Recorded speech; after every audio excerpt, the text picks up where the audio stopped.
Hello. Hi. Welcome, everybody. Come on in. Sis. Yippee. Hi, Iggy. Hi, sis. Hi, Aversion. Good to see you. I hope you're doing well tonight. I hope you're all doing well tonight.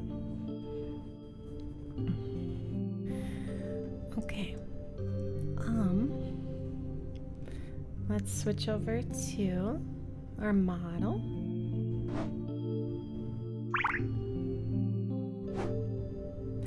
Hi. Hi. Hi, cuties. Welcome in.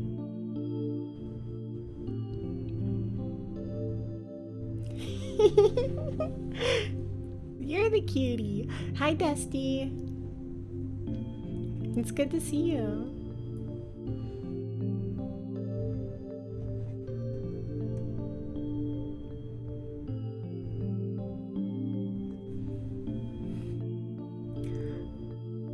So, I hope you're all doing well tonight. I'm not gonna lie, I struggled a lot to think about what I wanted to stream tonight. I have a huge list of games to choose from, and they're all organized by how long it will take to finish them. And my list goes from games that'll take 1 hour to games that'll take 140 hours. Rounded down because Umineko is insane. Steph! Hi! Welcome in, Steph! It's so good to see you!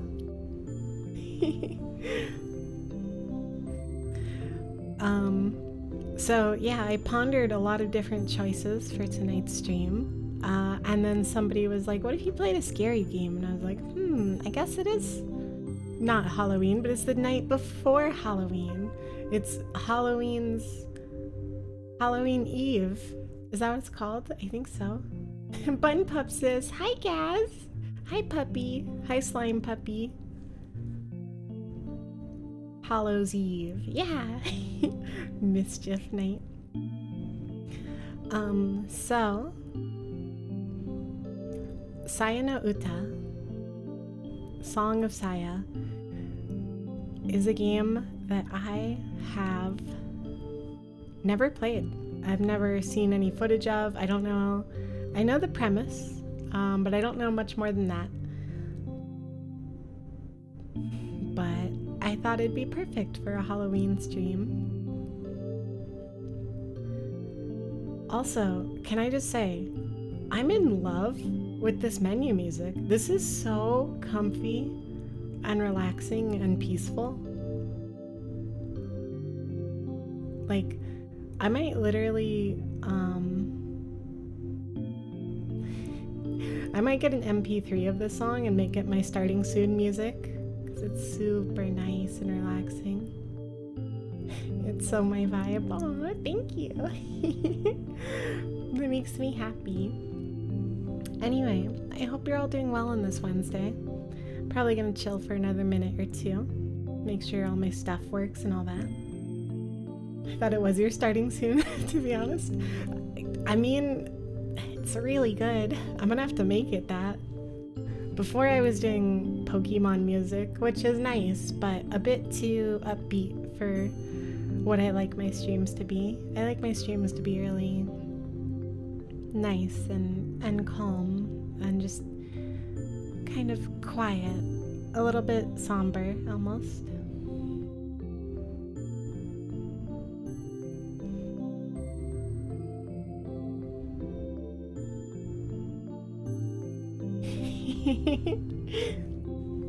It fits really well.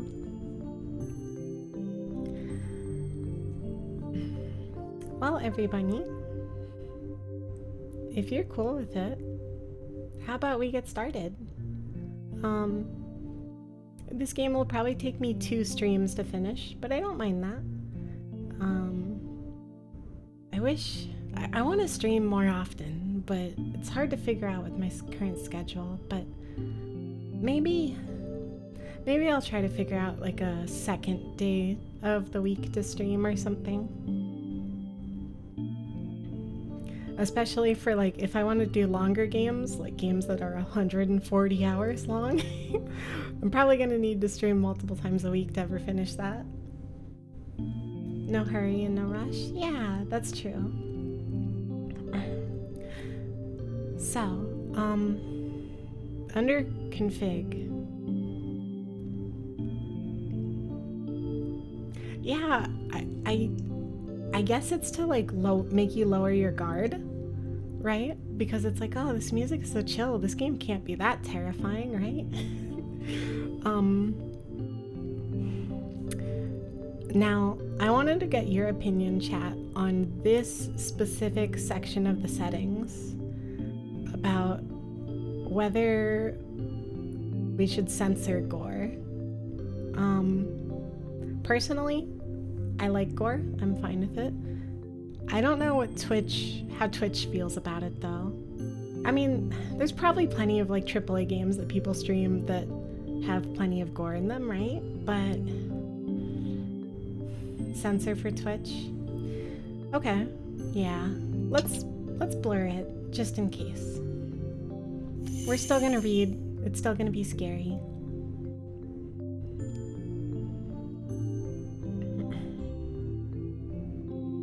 Yeah, that makes sense. Speaking of, the arachnophobia mode for Monster Hunter Wilds looks like a good time for anyone who hasn't seen. It replaces the spiders in Monster Hunter Wild with slimes.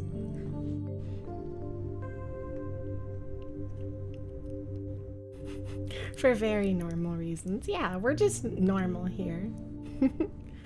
Anyway, I'm excited. I hope you're all excited too.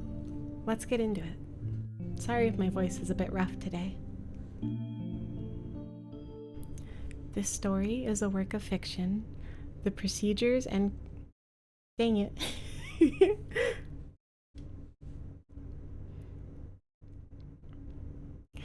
This work of fiction contains grotesque images that may disturb some viewers. Please select how you would like such images displayed.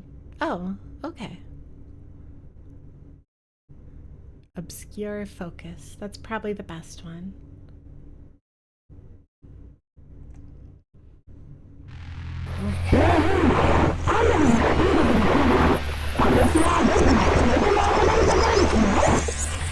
Okay. We're already off to some very, very loud audio.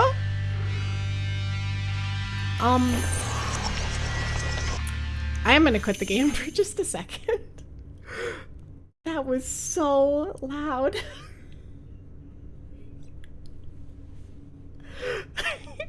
Yeah, that was definitely a jump scare. The true horror.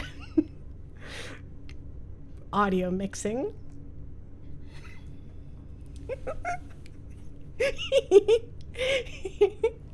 Okay, so we're gonna turn the game down a bit.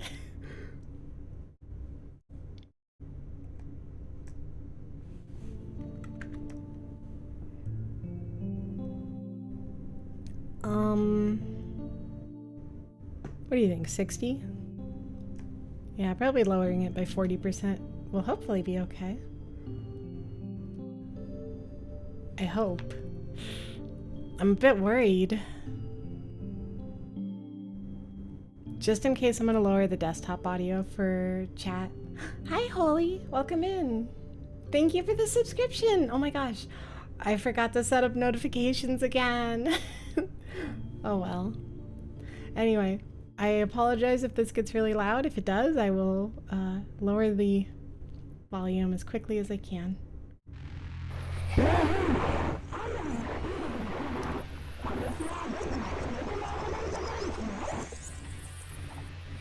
Okay, it's still pretty loud. Let's lower it to like 30. 30 sounds good. A smooch? Okay. Mwah.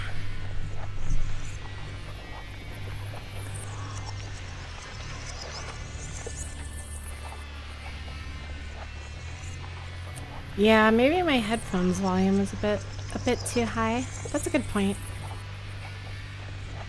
Okay. Is this okay? Does this sound alright, chat?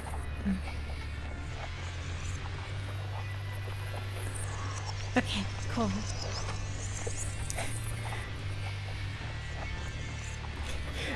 The wriggling mass of flesh burbles.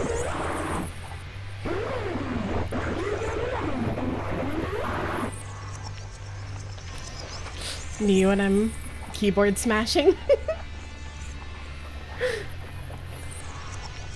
Do you think the wriggling mass of flesh is a bottom?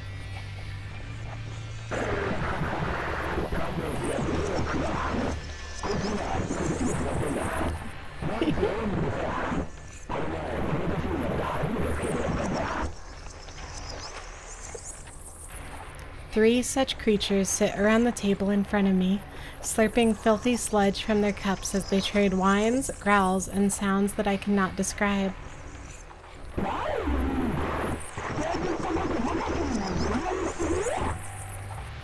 Only one way to find out. Let me at it.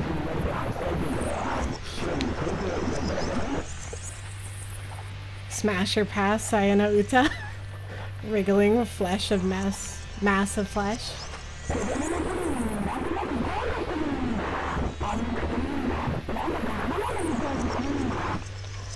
Red. That's a lot of red. By listening carefully, I am able to grasp the gist of their conversation and respond when it is required of me. That is necessary to avoid arousing their suspicion. However, these creatures look. They are my friends, apparently. Oh, however these creatures look.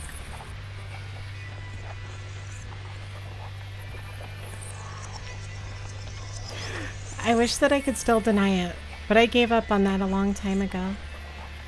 Night after night, I went to sleep praying for an end to this nightmare, only to wake up each morning to the same twisted hellscape as the day before.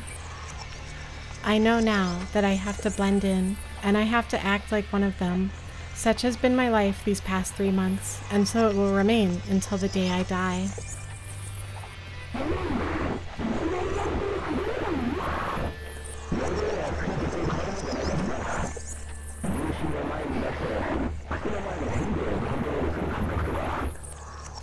Judging by its tone, this one must be Koji, and the one next to him, squealing more than the others, is probably Omi. Which means that the one next to me is Yo. Though I can no longer see any trace of her once attractive features, I try my best to ignore the rotten stench of excrement and the issues from her quivering flesh.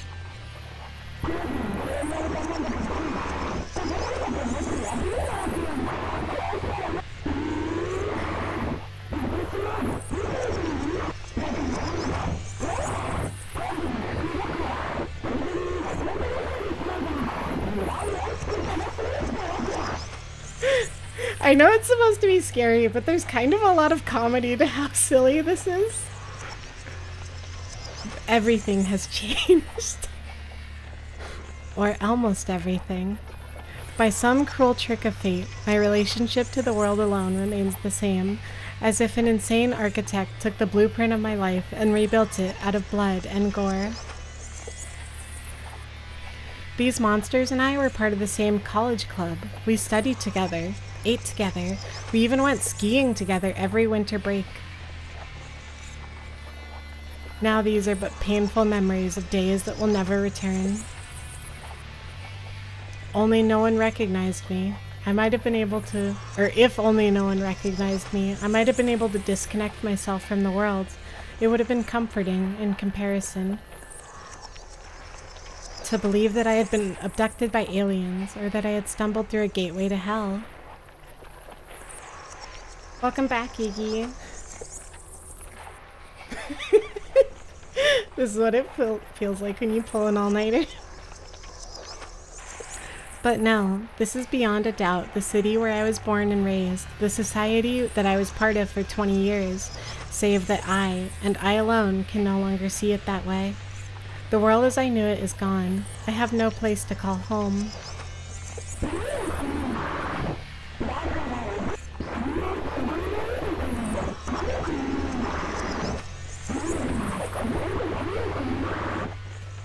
Anyway, I can tell that whatever they're discussing is of no importance to me. I decide to keep quiet while pretending to listen. But just then... So, lobotomy core? That's such a funny aesthetic. Hey, Fuminori. One of the flesh beasts says as it swivels its bloodshot eyes towards me. What do you think? About what? I try desperately to suppress my loathing and behave normally, but my hoarse voice ruins the attempt.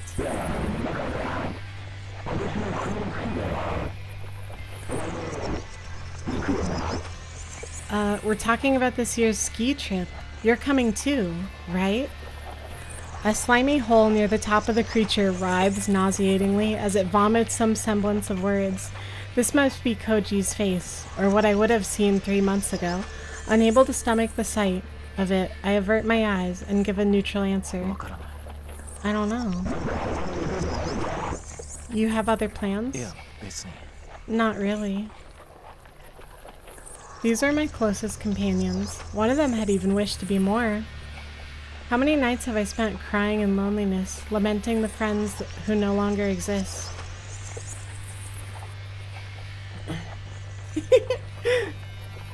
In 3 months, my tears ran dry, and now there is only loathing left in me. Surrounded by hideous creatures that I can only assume are Koji, Omi, and Yo, I spend each day trying to act as I always have. If I fail at this, I'll surely be sent back to the hospital. Only this time, I'll be locked away forever.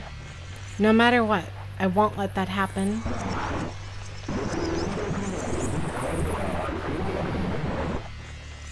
I mean, it's not like physical activity could affect your injuries, right?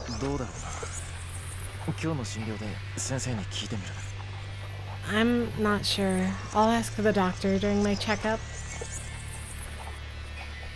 That's it. I can't look at them or bear their screeching any longer. I jump to my feet, desperate to escape. Hey, Fuminori. A spray of stringy slime from the cilia around its voice box flies at me. I try to cover myself, but it's too late to keep the slime from splattering across my face like the yolk of a rotten egg. I want to grab a chair, a desk, anything within reach, and use it to smash the life out of this creature, ending it all. I barely suppress the impulse. I mustn't let out that something is wrong. However, they look at me. This is their world. I'm the outsider here. Like I said, today's my checkup. I've got to go. Struggling to put on a smile, I reach into my wallet, pull out the first bill I find, and put it on the table without even looking at it. I don't care about the change. I just need to get out of here. Now.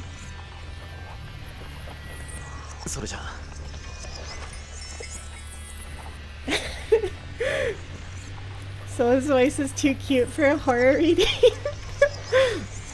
It's like a Gapmo, eh? I have a cute voice, but I'm reading about the horrors in italics with some like sparkles next to it.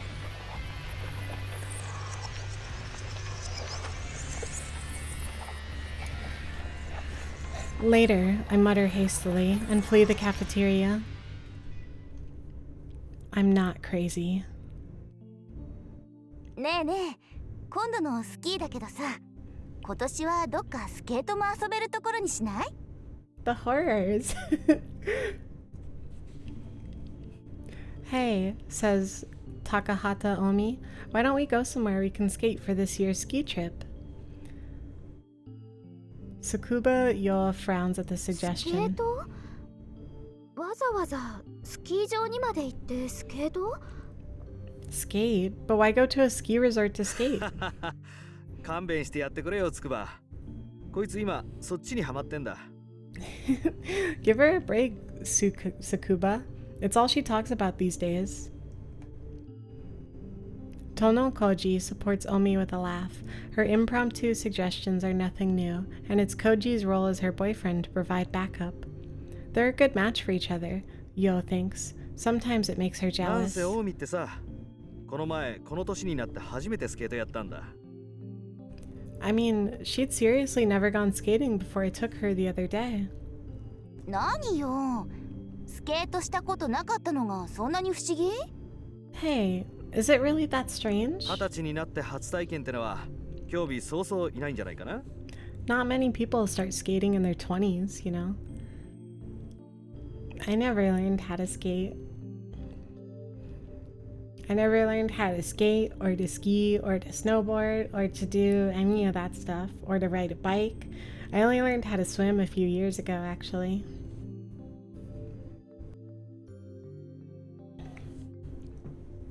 子供の頃はなんとなく怖かったのよ。あの靴、なんだか刃物みたいでさ。I was scared when I was little. Those shoes look like big knives. でもいきなりやって滑れたの？おみちゃん、すごくない？ No time to learn than the now, like me riding a bike. I'd love to, but bikes are expensive. But you picked it up just like that? That's pretty amazing, 要 Omi. 領はスキーとそう変わるもんじゃないからな。重心を前に出して靴の前のヘリでコントロールする感覚とか。 It's a lot like skiing. You keep your weight forward and use the angle of your shoes to steer. コウジにそう言われたもんだからさ、騙されたと思ってやってみたわけよ。そうしたらもう楽しくって。 He made it sound so fun. I figured I should give it a try, and it was fun. So it was a date. Yo feels a stab of envy. Koji and Omi enjoy their time together, as normal lovers do. That's certainly not something that should make her jealous. It's just that her luck in love has been bad. 私も見てみたいな。おみちゃんがスケートやるところ。I totally feel that. I'm so clumsy and just bad with my body in like every way possible. Like just existing, I like trip and fall and hurt myself all the time. When I was in middle school, I tripped and broke my arm, and I went to the hospital, and all the doctors and nurses were like, "So, did you like break your arm doing like a skateboarding accident or something?" And they kept like insinuating that I was doing something cool while I broke my arm, and I just had to be like, "No, I just tripped." And they all sounded so disappointed when I told them that.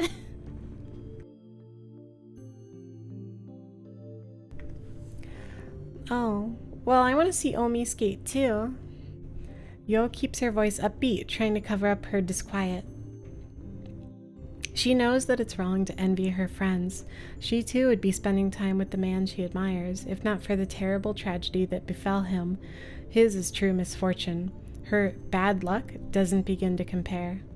だからさ、ね、今度のスキー旅行、ついでにスケート旅行にしちゃえば2倍美味しく楽しいってわけよ。 So, how about it? If we make the next ski trip a skating trip too, it'll be twice as fun. でもさ、スケートはスケートリンクに行けばできるじゃない。わざわざスキー場に行ってまでやる？ True, yeah, the body is so fragile. It's scary. But you can skate at a skating rink, can't you? Why go all the way to a ski resort? だから屋内じゃなくてさ、屋外スケート。凍った湖とかで滑れるところ。 I don't want to skate indoors. I want to skate outside, on a lake or something. そんな都合のいいとこあるかな？なんだかすっごく混んでそう。 That sounds fun, but won't it be crowded? While speaking, Yo sneaks a sideways glance at the young man sitting next to her. Although the conversation has involved only 3 people so far, there are in fact 2 couples at the cafeteria table. Yo's boyfriend, though there's still some doubt over whether he could be called that, is beside her, as silent and expressionless as a statue. なあ、ふみのり。お前はどう思う？ Hey, Fuminori, what do you think? Perhaps Koji sensed Yo's pain in his usual quiet and considerate way. どうって。 The horrors. About what? The cause of Yo's distress, Saki Saka Fuminori responds to Koji's sudden query with a vague, mumbled question of his own. いや、だからさ、今年の冬のスキーだよ。 Hi, お Niji. 前も行くよな。 We're talking about this winter ski trip. You're coming too, right? Koji speaks gingerly, as though probing a tumor. A few months ago, he would not have hesitated to rebuke Fuminori in his attitude. Their long acquaintance has forged a strong and honest friendship. But now... わからない。 A smooch for Niji? Okay, Niji. Mwah. I hope you're doing well tonight. Oh yeah, I wanted to ask everybody, do you have any Halloween plans for tomorrow? I have a Sylveon cosplay I'm gonna wear to work. I'd love to go trick-or-treating, but I definitely don't have the energy for that. I don't know. Fuminori responds bluntly, his downcast eyes and sullen demeanor making it clear he has no desire to break his 何 silence. か他の予定でもあるのか？ Maybe a horror movie after work? Yeah. I'm not usually a fan of horror, but for Sayano Uta, it's worth it. I've heard so many good things about this game. You know, the only other horror game I've ever streamed was Spooky's Jump Scare Mansion. And everybody seemed to really enjoy that stream, or those streams, I guess. Maybe people like watching me be terrified. You have plans? いや、別に。 Not really. Even Koji, Fuminori's best friend, cannot communicate with him as well as before. What hope does Yo have of breaking through his shell? The scars left by the event of that late summer day are still deep these months later. Are still deep all these months later. Each one of the four bears them, not only Fuminori. なあ、 You're 別 always に運 nice to 動するのが watch. 傷に Aw. 触るとかそういうわけでもないんだろ？ A great game for stream? Yeah! I'm having fun. I mean, it's not like physical activity could affect your injuries, right? どうだろうな。今日の診療で先生に聞いてみる。 Not sure. I'll ask the doctor during my checkup. As though the answer drained the last of his patience, Fuminori bolts out of his chair. おい、文則。 Hey, Fuminori! Even Koji can't keep his voice from raising as he tries to stop Fuminori from leaving. Fuminori reacts swiftly, throwing his hand over his face as though to shield himself from something terrifying. Maybe some spit flew inadvertently from Koji's mouth, but that happens sometimes. Fuminori's reaction is beyond the pale. だから今日も診療なんだ。もう時間だから。 Like I said, Fuminori snaps, making no attempt to relieve the discomfort of his friends. Today's my checkup. I have to go. Even as he tosses money on the table to pay for his coffee, he acts like he's touching something そ filthy. れじゃ。 Oops. Fuminori stalks out of the cafeteria, almost as if he's running away. Cloaked in heavy silence, the remaining three lower their gaze to the table, where the abandoned 10,000 yen bill sways forlornly. Fuminori's coffee is untouched. やってられないわね。もう I can't take this anymore, Omi says with a sigh, but Koji shakes his head reproachfully. 文則にはもう少し時間が必要なんだと思う。 Fuminori just needs a little more time. だってもう3ヶ月よ。なんなのよあれ。付き合ってるこっちが変になりそうよ。 But it's been 3 months. What's with his attitude? I feel like I'm going crazy hanging around him. 俺だってわからない。わかるはずもないと思う。 Hey, I don't understand what he's going through either. I don't think any of us お前だ can. って想像つくか？あんなひどい形で家族全員を奪われて平気でいられるわけないよ。 Can you imagine losing your whole family like that? That'd screw anyone up. It could have happened to anyone. A tractor trailer flipped over on the highway, crushing the Saki Saka family car into twisted scrap. They said it had been difficult to tell the bodies of the Fuminori parents apart. For a while, it had looked as if there was no hope for Fuminori either, It was nothing short of a miracle that he was able to leave the hospital and return to normal life. 見舞いに行った時なんてもっとひどかったじゃないか。誰が誰かも分からずに怯えて暴れてベッドに縛り付けられて。 Yeah, it's very understandable.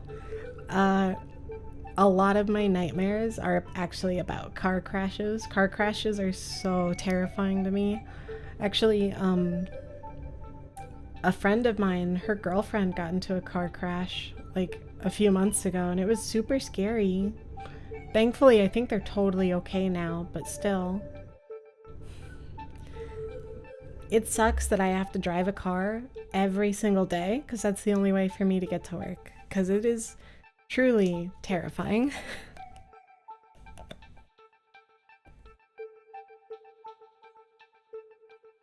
Hi, Pally.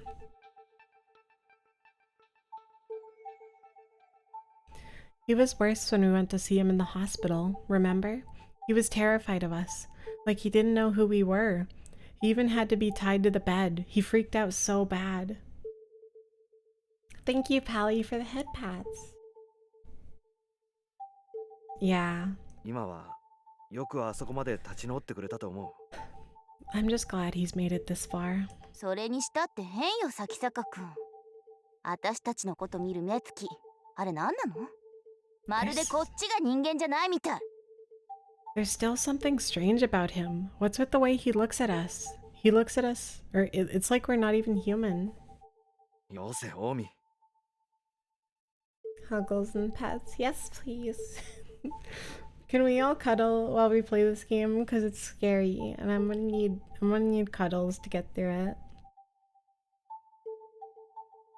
Cut it out, Omi, Koji says forcefully, probably less out of empathy for his friend than out of consideration for Yo.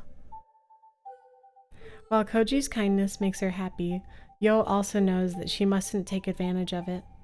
Fuminori is the victim, just as Koji said. He's the one who most deserves sympathy. Yo's feelings for Fuminori are her problem, and no one else's. She doesn't blame Fuminori for not giving her an answer after she worked up the courage to ask him out. In fact, she thinks even more fondly of him for taking the time to consider than she would have had he treated their relationship casually. Apparently, the fact that Fuminori did not reject her was enough to make them a couple in Koji and Omi's eyes. They've had plenty of fun at Yo and Fuminori's expense since. The truth of it, though, is that he still hasn't given her an answer. After revealing her feelings to him, Yo didn't see Fuminori again until a week later, and then she could only stare at his broken body through the window of the ICU. And when he was finally released, after 50 days that seemed an eternity, he was somehow different.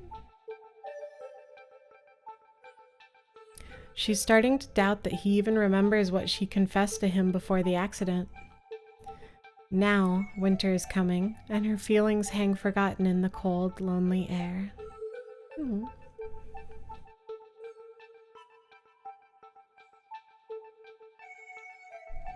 I'm really enjoying this writing so far. Like, don't get me wrong, the first scene with the incredibly loud audio threw me off a bit, but so far this is really good, and I love the way that the first scene is like redone, but this time we actually know what they're talking about.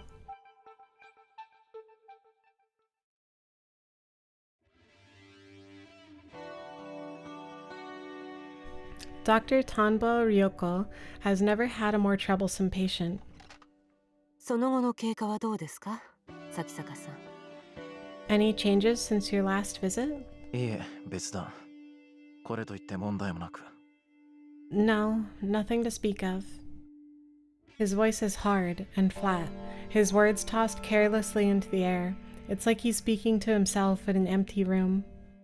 Ryoko is a surgeon, not a psychiatrist, but even she can sense the thickness of the wall that has erected between himself and the world. 吐き気やめまい、幻聴や幻覚といった体験は？ Any nausea, dizziness, or hallucinations? いえ、何も。No. While Saki Saka appears to be looking at Ryoko. His gaze is actually aimed a fraction down and to the side. He's only superficially engaged in the conversation, when in truth, it does not interest him in the slightest. Perfect rejection. Realizing that she can't interview him like this, Ryoko sighs and sets her chart 咲 aside. 坂さん、あなたが当院で受けた処置は脳神経医学の分野では世界的に最先端の治療でした。そのことはご存知ですよね。 Mr. Sakisaka, the procedure you received at the hospital was the latest in experimental neurosurgery. We explained this before, didn't we? Treatment of subdural hematoma through the use of micromachines, a procedure available in Japan exclusively here at T University, has been the only way to save Sakisaka Fuminori from a cerebral contusion. Oops. Oh. That's how you open up the menus, with right click. Okay, that's actually really nice.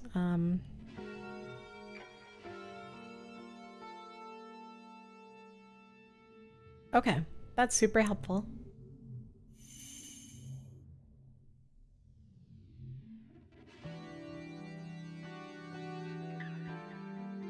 Well, I haven't seen that episode of Regular Show, but that sounds scary. One of my biggest fears, where the trans girls go. True. Or maybe the trans boys. One of my biggest fears is actually dementia, because of all the terrifying things that can happen to you, the idea of your brain being disconnected from reality is really scary to me. The idea that things could happen to you and you just wouldn't know what's going on. When I was younger, actually, my grandpa was like a really, really cool guy. Apparently, that's what people tell me. I don't have any memories of back then, but one day when I was young, he tripped and hit his head. And after that, he was a totally different person. Like, it's like he didn't know where he was, and he constantly assumed everyone was trying to like poison him, and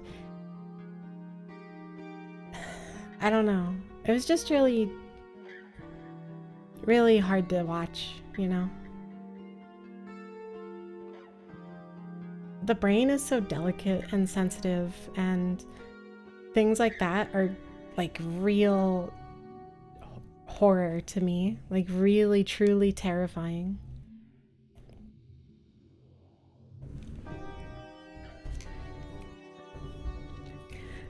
It's why one of the most uncomfortable feelings for me lately is my memory is really bad. And it's so bad that I will have moments where I'll remember a conversation that I had with somebody, only to find out I never actually had that conversation with them. I just made it up in my head, but my brain gets so confused about what's real and what's like just imagination. But I don't know. I'm getting way too deep into this. Sorry. This topic is just something that I think about a lot, I guess.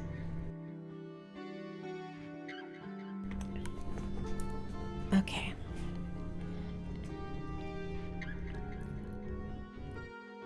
最先端であるということは、まだまだデータの出揃っていない危険性の伴う治療法だったという意味でもあります。」 Yeah, I totally get that. I really enjoy doing edibles, but it definitely sucks to like have a really fun night and then the next day to only remember bits and pieces of it. I think it's okay to think and talk about this. It's important. Yeah, I don't want to make anybody uncomfortable, but it is nice. And I think that's what I really like about my book club is I can just discuss things with you all. I could just talk about kind of dark and traumatic things sometimes, because I don't know. I like discussing things like that because things like that are a huge building block of what makes a person. And I think any good story dives into what makes a person, you know? What makes you, you, and how your personality came to be. And maybe that's not always a good journey, but I think it's always worth exploring. With any experimental treatment, there's always the risk of unexpected complications. そうでしょうね。 Of course. Saka Fuminori's lips twist slightly to make it in what might be a bitter or mocking smile, but it is gone before Ryoko can discern its meaning. Saki Saka, Saki Saka, Saki Saka, Saki Saka. It's like a tongue twister almost. Saki Saka. 普通こんなことを言って脅かすのは医者として問題なんですが、 Normally, I would never say anything to frighten a 施 patient. 術後に重大な脳障害をきたしたケースも報告されているんです。予後の経過には十分に注意しなければなりません。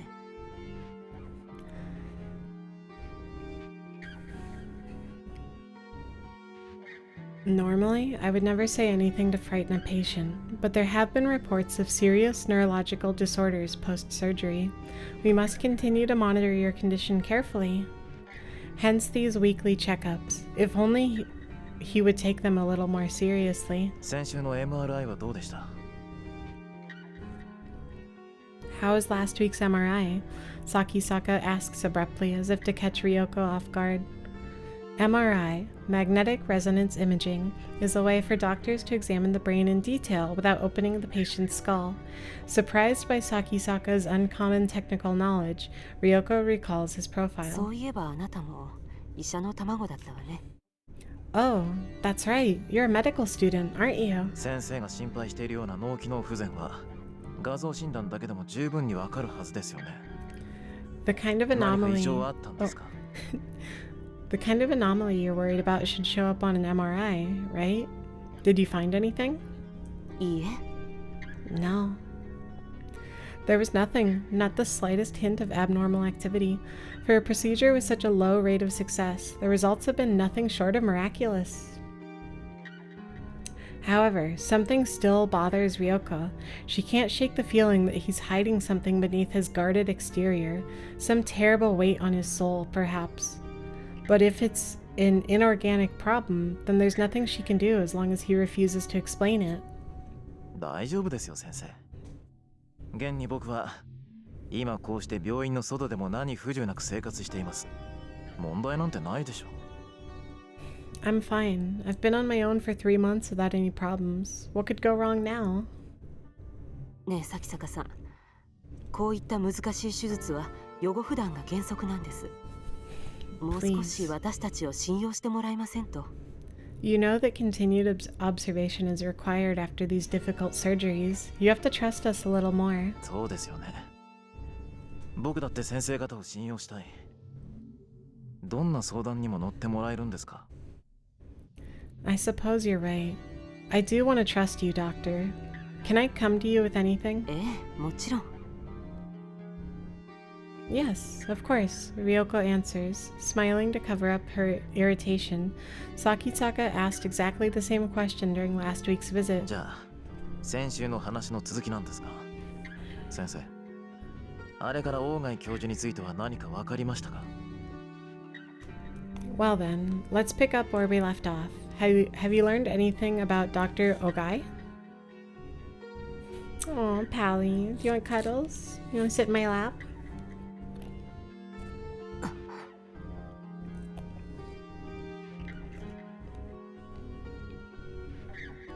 Unable to answer, Ryoko hardens the mask of her smile. As before, the patient is inquiring about someone whom he has no business knowing. 大貝教授のことは、あなたの治療とは何の関係もないでしょ？ If you don't mind my asking, what does Dr. Ogai have to do with your treatment?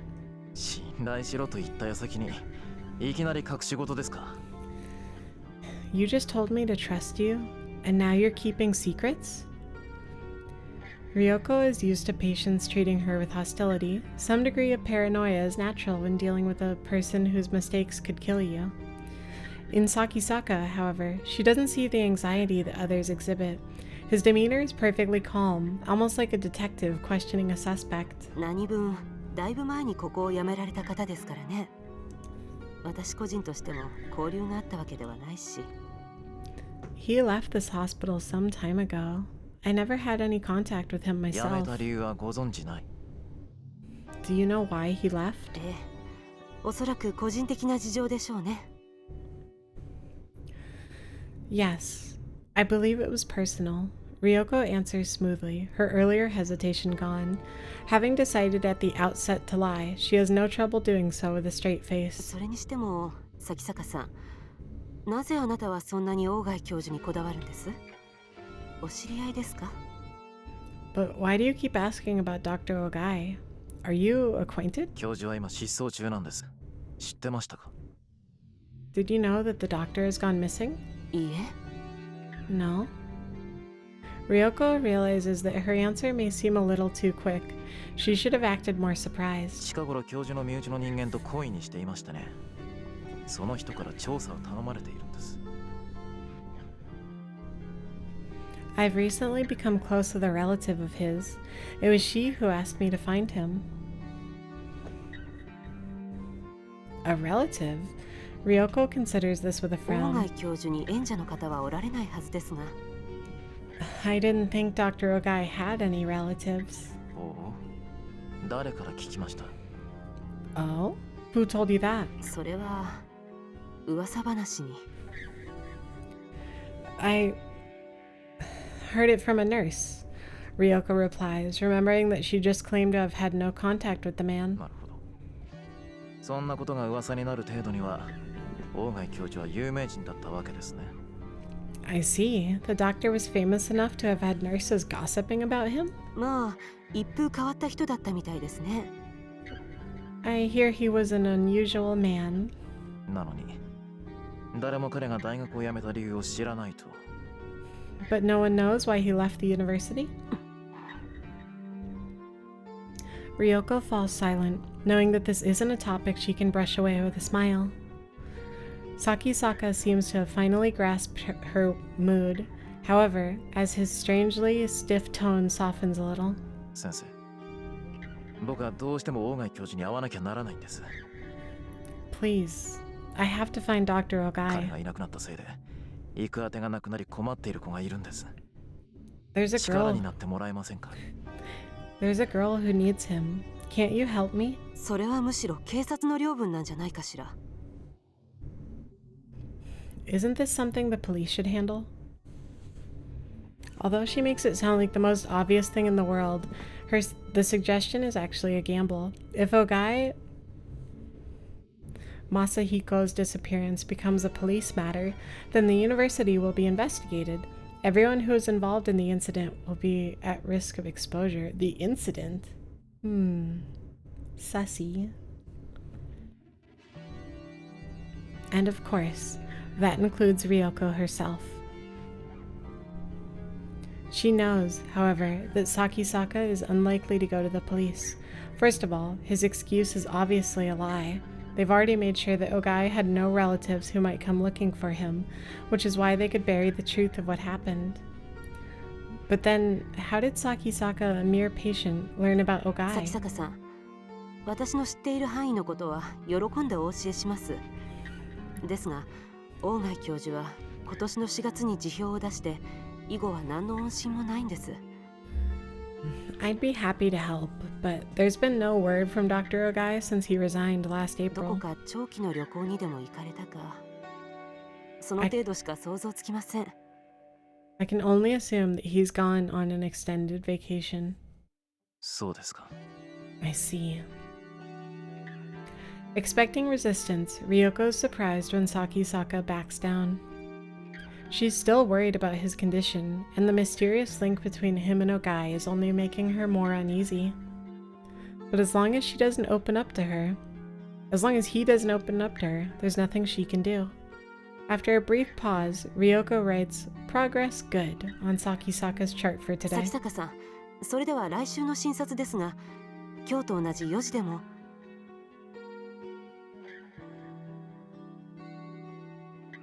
Yeah, I wonder too, because he's talking about a friend he made. That's definitely got to be Saya, I bet. About next week's appointment. How does 4 o'clock again sound? Before she can finish, Sakisaka is gone.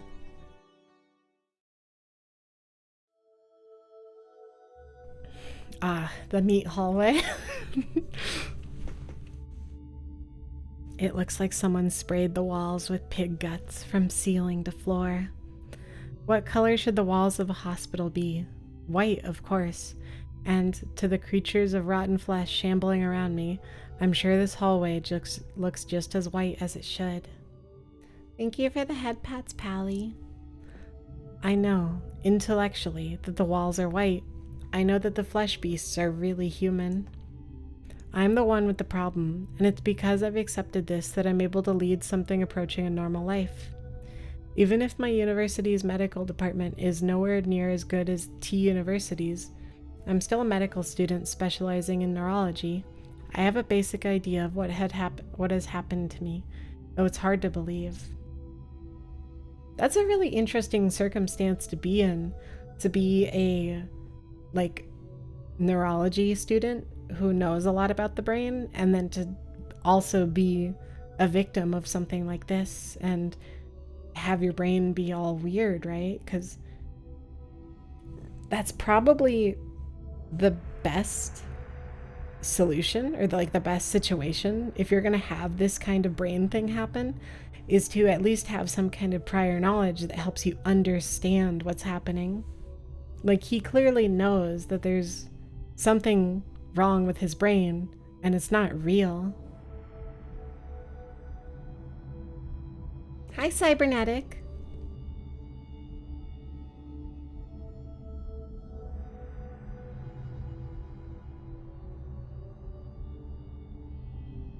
Yeah, Doctor Strange kind of irony. Yeah. This isn't a pathological condition. It's probably some form of agnosia, unlike anything that has ever been studied before. The flesh beast called Tanbo Ryoko said that the other patients had developed neurological disorders after receiving the same treatment I did, so I guess I'm just another failure. It makes me want to laugh in that know-it-all doctor's face.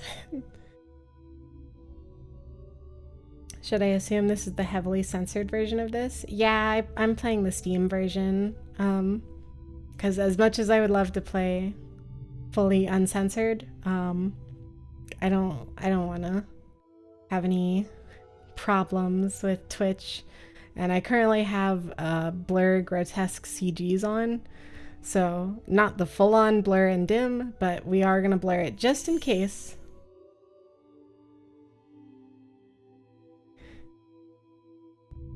Unfortunately, TOS is my bane.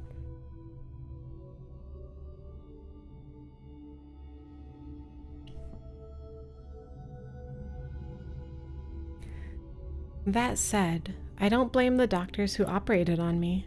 After all, I do owe them my life. I know as well as anyone how low the chance of success was, and that I had no other hopes of survival. By the way, I forgot to say it, but I hope you're doing well tonight, Cybernetic.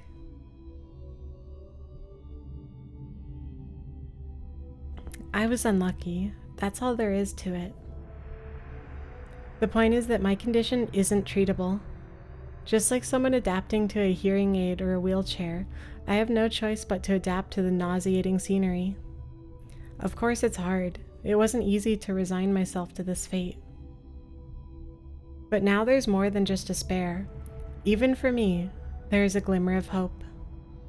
Keeping my eyes on my feet, I hurry home.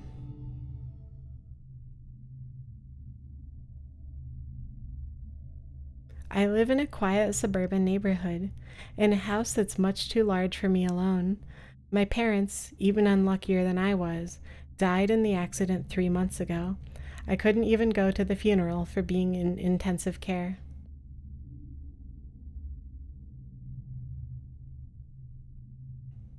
Yeah, it's really sad. I had to sell my father's business, but at least that left me with the house and enough money to live on for a while. Gosh, could you imagine needing to like work in this kind of condition? That would be miserable.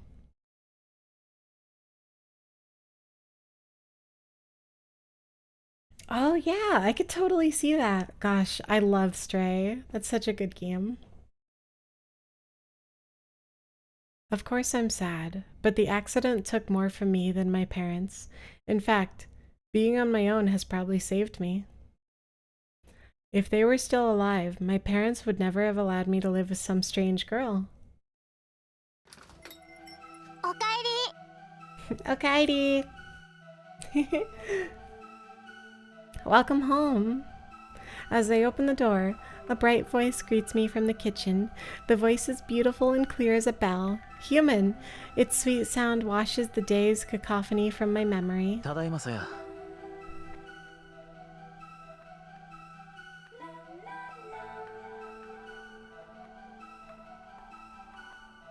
Yeah, maybe.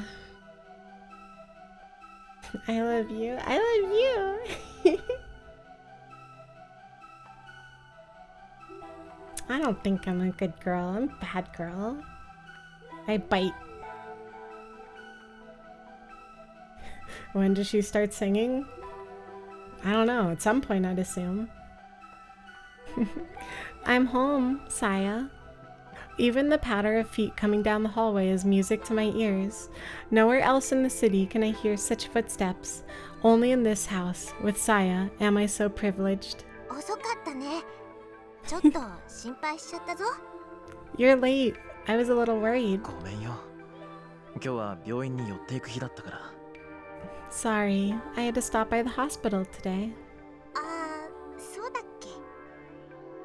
Oh, that was today? In her smile, in the inquisitive tilt of her head, is everything that I have lost.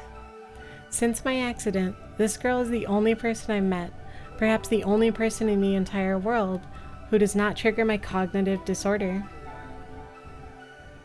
True, her skin seems too white, and the color of her eyes and hair is probably different in reality, but even so, her form is undeniably human.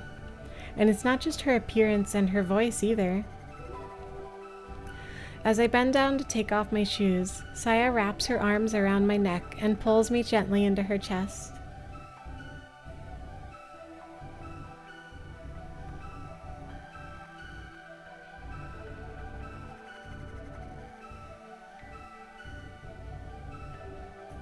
A car-sized bunny bouncing down the road and just being like, what? That's interesting. I know one of my partners struggles with hearing voices, and I always worry about her, but I don't know. You're probably right though that like from the outside it probably looks a lot worse than it truly is for the person experiencing it. And most people probably don't even know that they're going through it. I don't know. I guess it depends on how severe it is.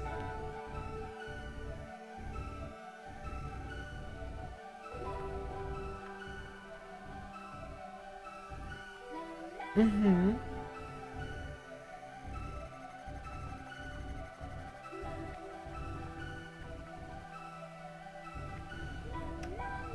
Her skin feels truly human, not cold or slimy, and from her hair wafts a sweet feminine fragrance. In all the world, only Saya is pleasing to my five senses. And what's more, she smiles at me, embraces me. She knows that she is my salvation, and for some reason is happy that I need her. It's because it's nice to be needed. If I had not met Saya, if I had been all alone in this twisted, filth-ridden world, I would have no doubt succumbed to madness. It is no exaggeration to say that Saya alone is keeping me alive. 今日は一日どうしてた？ What did you do today? 今の模様替えもう半分ぐらい塗り終わったよ。で今はね、文則の晩ご飯作ってるの。晩ご飯。昼間テレビで作り方やってたから。Thank you, Pally, for the head pat and the hydrate.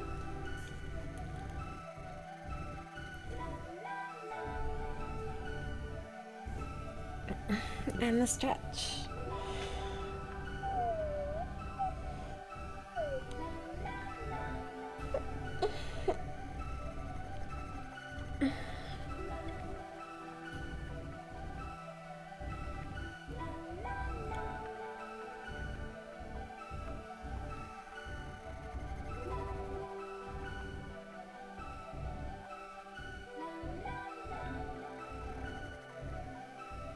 I definitely feel it. Like, there are some people in this world who, if I did not have, I feel like I would go insane.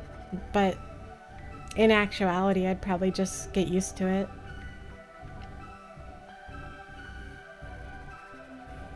But some people are just really good at grounding you, keeping you, like, focused and, like, knowing that you're here, you're real, you're alive.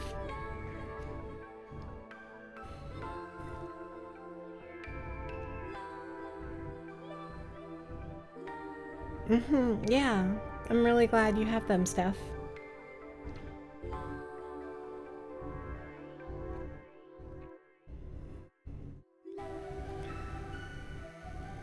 I know someone I know is struggling a lot with sleep apnea lately.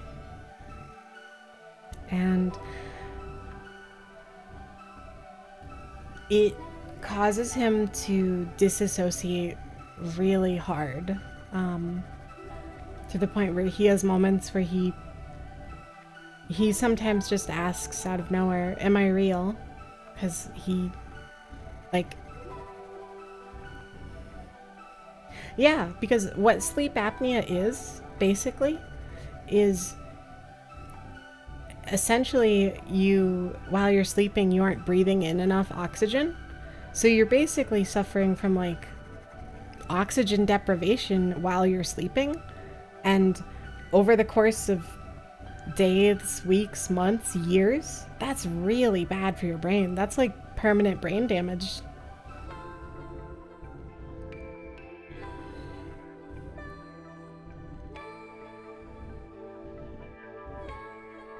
It's scary how delicate the brain is. Yeah, that friend is, they got a CPAP machine recently, so hopefully it helps.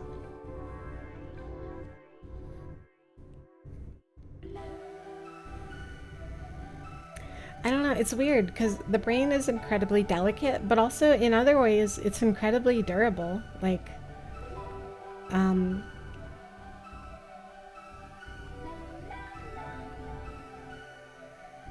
there's somebody I follow online who,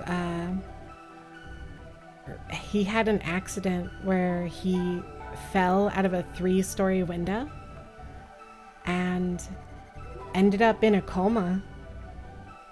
And, like, his skull was shattered, tons and tons of injuries, like brain hemorrhaging, brain bruising, all kinds of problems. And he was in that coma for 7 weeks, I think. But he's like good now. He's back to streaming. And I don't know. My parents got CPAP stuff as well. It's very unfortunate that some people need machines to sleep comfortably. Yeah, it's really rough.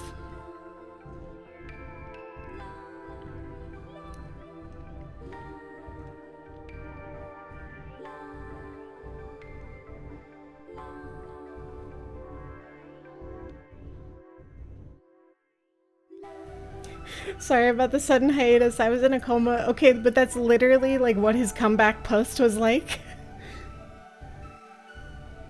His comeback post was literally like, Hey, I was gone for a while because I fell out the window and I was in a coma. Anyway, let's do a stream where we rate all of my injuries from like a S tier to like F tier.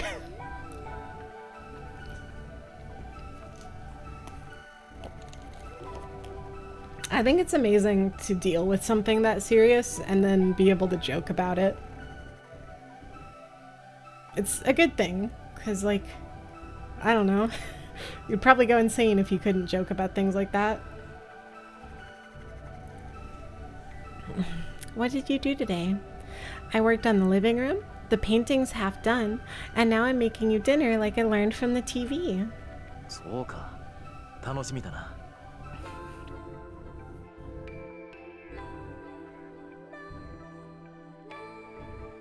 Yeah. It's insane the things that humans can live through. Sounds good. もうちょっと時間かかりそうなの待っててくれる？ It'll take a little longer. Can you wait? いいよ。じゃあ、僕は今の続きをやってる。Sure. I'll do some more work in the living room. After I see the humming Saya off to the kitchen, I step into the living room. Whoa.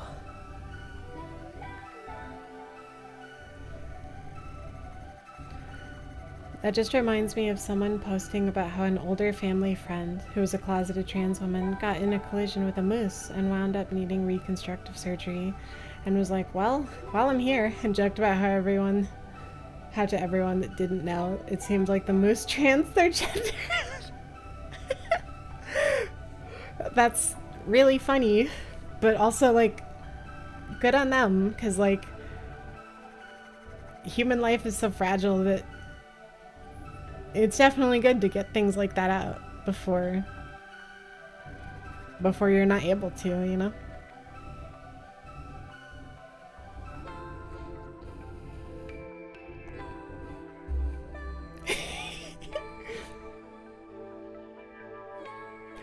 I realized one day that if natural colors of the world were sickening, all I had to do was paint over them with colors that seemed pleasant. I went to the hardware store and bought every color of paint I could find. Then Saya and I tried different combinations until we found one that worked. After painting the bedroom from ceiling to floor, I was finally able to get my first good night's sleep since the accident. When we first started on the living room, Saya, unsure what to do with the curtains, just painted carefully around the windows without a moment's hesitation. I tore the curtains down and painted over the glass itself. There'll never be anything out there that I'd want to see, and as long as we keep the storm shutters closed, the neighbors probably won't think anything of it. ご飯できたよ。 Gohan! Huh? Happy birthday? What? But it's not my birthday.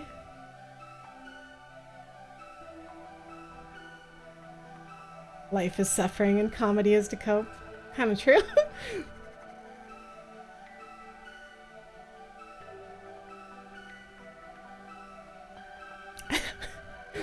I also had no idea that it's my birthday.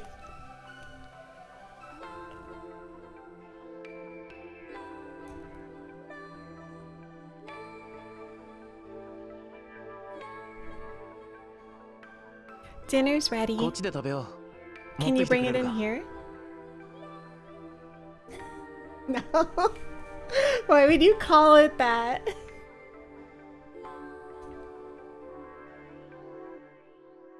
As she enters the living room with a tray of food, Saya sniffs the ペ air. ンキの匂い平気？ The paint smell doesn't bother you? Now that she mentions it, I suppose the smell of paint thinner must be building up in this closed room. It doesn't really bother me though. There are a few worse smells outside. Or far worse smells. さやは嫌いかい？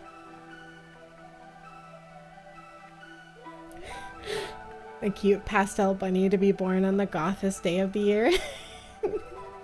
That does sound really, really cute.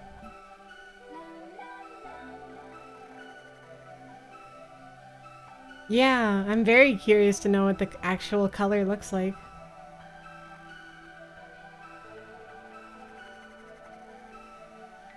Well, you see Iggy. We don't know that yet. To everyone else, it looks normal. But Saya's... We don't know what's going on with Saya yet.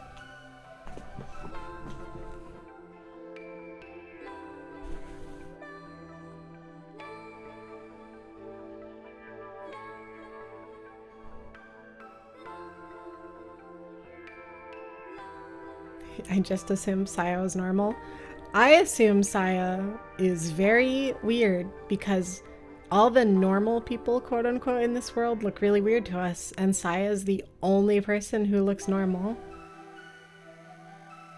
I just figured she was autistic or something.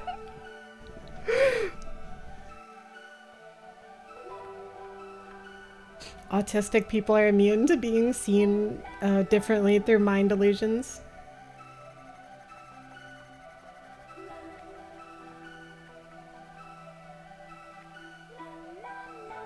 Yeah, that's very true, Steph. Does it bother you? 平気。 No, が大丈夫ならいい。 I'm fine if you are. Saya sets the food on the table. Unfortunately, neither its color nor its smell is at all appetizing. Not the food elsewhere is any い different. ただきます。 Thanks, Saya. My theory, Saya doesn't exist. She's a figment of the MC's imagination. I have no idea if this is true or not, but that's usually the way things go. Yeah, I feel like there's something similar to that going on, but we'll see.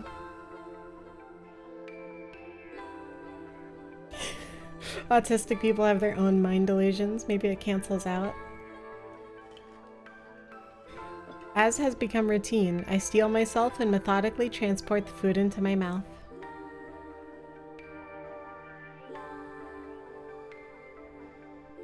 Christy duck.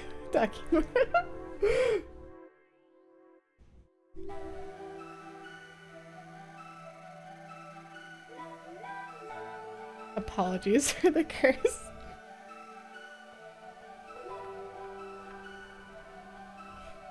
The taste is as gut-wrenching as I expected, but it's not Saya's fault. I'm sure she made it exactly like the cooking show said. It's just that my taste buds can't accept it. 美味しくない？ It's not good? She asks hesitantly. まあね。 Well, no. Lying won't make Saya happy. She knows about my condition. 気にしないで。明日はまた別のものを作ってあげるから。 Don't worry about it. I'll make something different ごめ tomorrow. んな、いつも。せっかく作ってくれたのに。 My theory is that Saya can't actually sing? No. Maybe the game is about her learning to sing then. Saya is the real main character. And it's all about her journey to become the world's best singer. Sorry, you always go to the trouble of cooking, but I... いいのよ。こうやっていろいろ試していけば、いつか文則でも美味しく食べられるメニューが見つかるかもしれないじゃない。 It's fine. If I keep trying, maybe I'll find something you'll like. Slightly related, but have any of you ever seen the anime Vivi?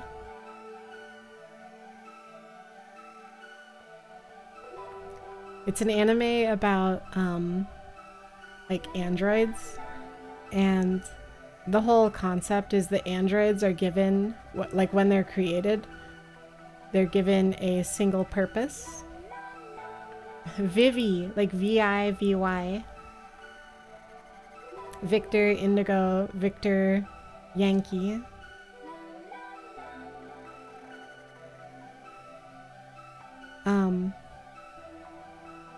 It's about androids that when they're born are given a single purpose. And the main character, her purpose is to sing to make the world happy. And she discovers that the world is going to like end. Yeah. Floret? I don't know how to say that word. But yeah, that's the anime. Her purpose is to sing to make the world happy, but she learns that the world is going to end. So she has to go on this huge journey to save the world so that she can sing for it. And I think that's a really funny, Fluorite.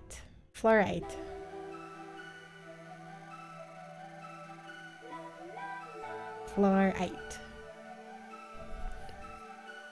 It's a funny take on like how if you tell an AI to make as many paper clips as possible, it will eventually like kill all humans and turn them into paper clips. You must know before I crash because I've been up for 17 hours today. Oh my gosh, Kazik! I hope you get some rest. Closer to French flair. Oh, hi Bearded Wonder! Good to see you. I hope you're doing well.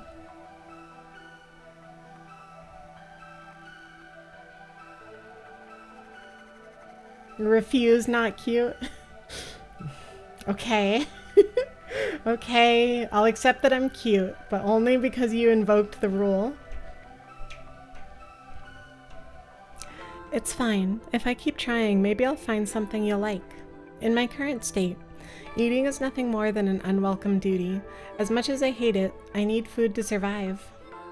If I stay alive, then perhaps one day, as Saya says, I'll be able to taste something delicious again. I invoke Fireball. I invoke prestidigitation. Prestidigitation. Yeah.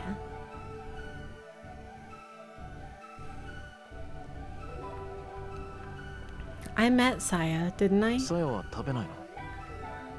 Aren't you going to eat? 私はもう済ましたから。 No, I already ate. Suspicious. In all the time we've been together, Saya has never once eaten with me. I don't know why she refuses to do so. It makes me a little sad. Still, I'm not about to push the issue. Not when she's putting up with all the problems I have. そういえば、今日もう一度病院で君のお父さんのこと聞いてみた。 By the way, I asked about your father again. パパの？ You did? Dr. Ogai Masahiko is Saya's father and her only living relative. Saya has asked me to unravel the mystery of his disappearance. やっぱり何も教えてくれない。何か隠している雰囲気なんだが。 They still wouldn't tell me anything. I get the feeling they're hiding something. そう。 Oh. I expected Saya to be a little more disappointed. 心配じゃないのかい？お父さんのこと。 You haven't given up, have you? そういうわけじゃないの。 No, Saya responds with an unreadable expression. It's not that. She gives a little shake of her head, then smiles at me once again.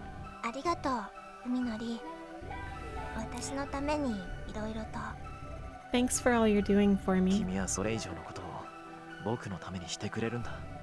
It's nothing compared to what you've done for me. I thank her for the meal, and I set my chopsticks down next to the perfectly clean plate.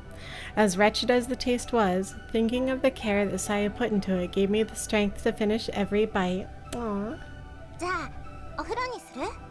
Is it bath time? Bath time. I like bath time.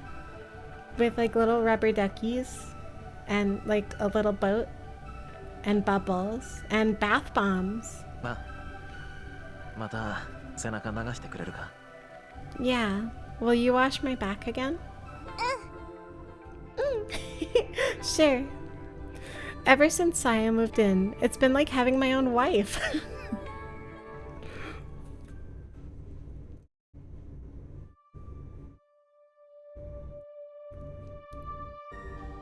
Wife gathered. True, yeah, bath bomb would probably be terrible in his condition.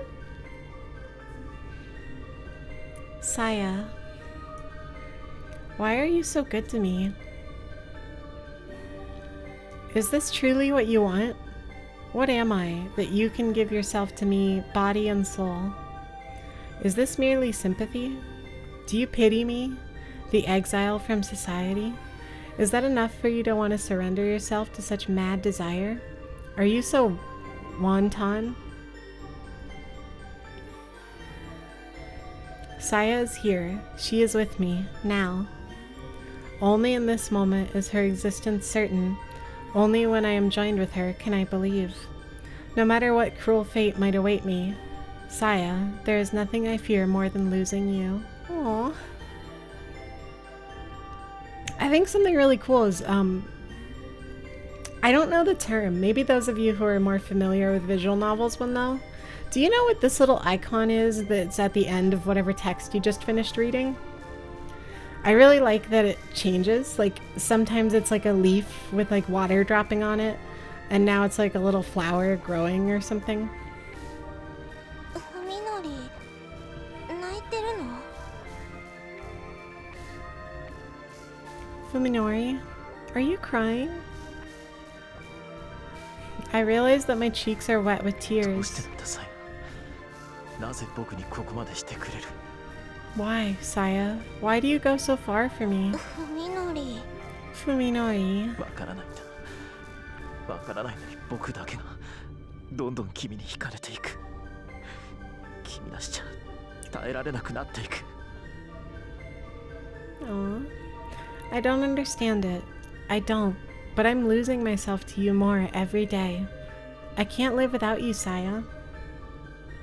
I'm curious. I want to look it up.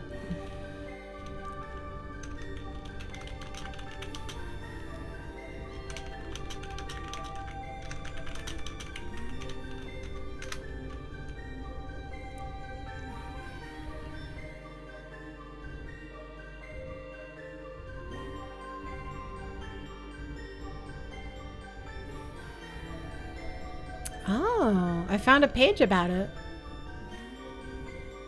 Oh, a version is already one step ahead of me. Huh? What? What?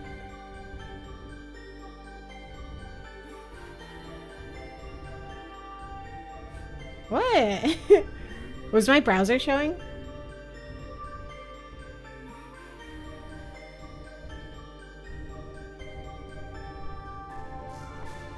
I'm sorry, I didn't realize my browser was showing.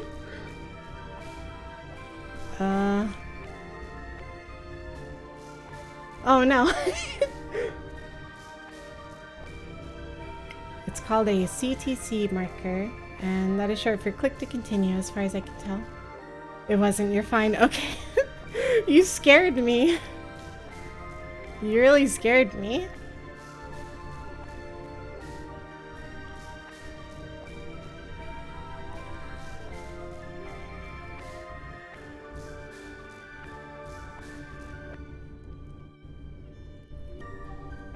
I don't understand it. I don't, but I'm losing myself to you more every day. I can't live without you, Saya. It's okay. This is a stream where we're meant to be scared. I just thought the fear would come from the game and not from accidentally showing my browser on stream. I wrap my arms tighter around her, praying that our bodies will melt together and never again be apart. Oh, okay, that's actually really cute. 教えてくれ。どうすれば君を失わずにいられる？僕は何をすればいい？どうやって君に報いればいい？ Tell me, please. What must I do to keep you with me? How can I repay you? こうやって抱いていて。 Aww. Keep holding me, Saya whispers into my み chest. のりに抱いてもらうの大好き。 I want to ずっと stay 一緒 like に this こうしていたい。 forever. だから私はみのりから離れたりしない。 I won't leave you, Fuminori. なぜ僕なんだ？ Why? Why me? それはね、みのりが一人ぼっちだから。 Because you're all alone, she says softly, gazing up into my eyes. それはさやも一人ぼっちだったから。 All alone, just like me. The sorrow in her voice resonates with my own.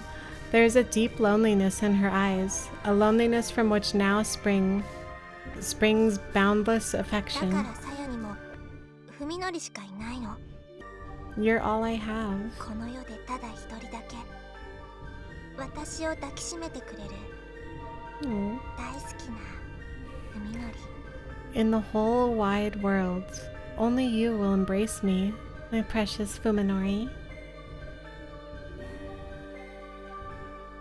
Now I know. No matter what horrors this world unleashes upon me, all I'll ever need is Saya. Aww. Lobotomized man held hostage by yandere girl. Yo is determined to talk to him today. Nothing will happen as long as she hesitates. It will only prolong her suffering. The time has come to show courage once again.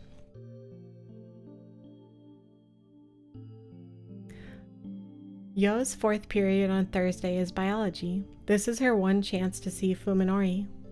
As a required course with many students, the lecture is held in a large hall that can seat well over 200, but since the room is usually only half full, it is rarely difficult for Yo to find the seat she wants. Yo prefers to sit near the center, where it is easiest to hear the professor. Most of the students congregate in this area for the same reason. Fuminori usually sits beside her, although given the ambiguous state of their relationship, she knows better than to take this for granted.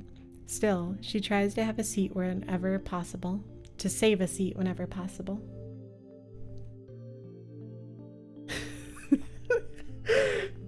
Yeah, you're definitely right. They drew her without one, or with a very thin one or something. The classroom isn't crowded today, so Yo is able to set her bag on the seat next to her without inconveniencing anyone. You think the artists behind this know how women work? But when the professor arrives at the usual time to start class, there is still no sign of Fuminori. After waiting for about 10 minutes, Yo scans the room furtively. Fuminori is there, sitting alone in the far back corner. Did he miss Yo when he came in? No, he couldn't have. And besides, no serious student would willingly sit so far away from the front. Feeling miserable, Yo slides her bag back over to herself. Aww. Let him hang, queen.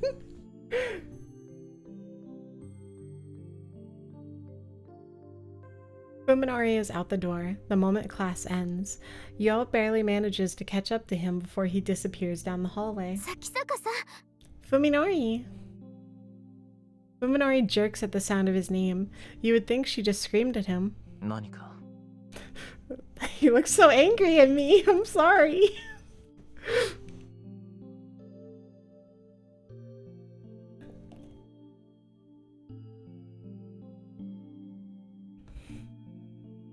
What? He turns to her and asks reluctantly.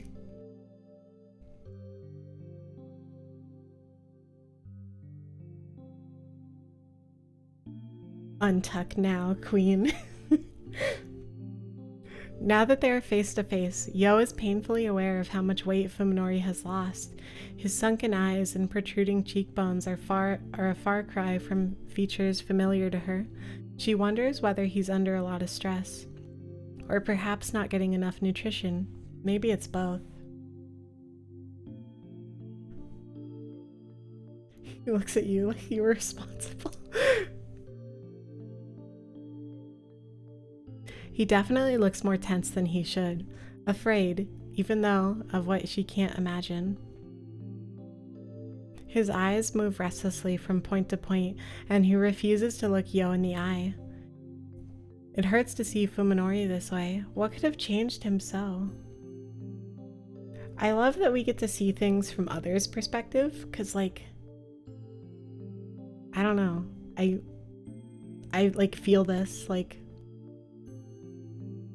when my grandpa hit his head, this is very much what it felt like.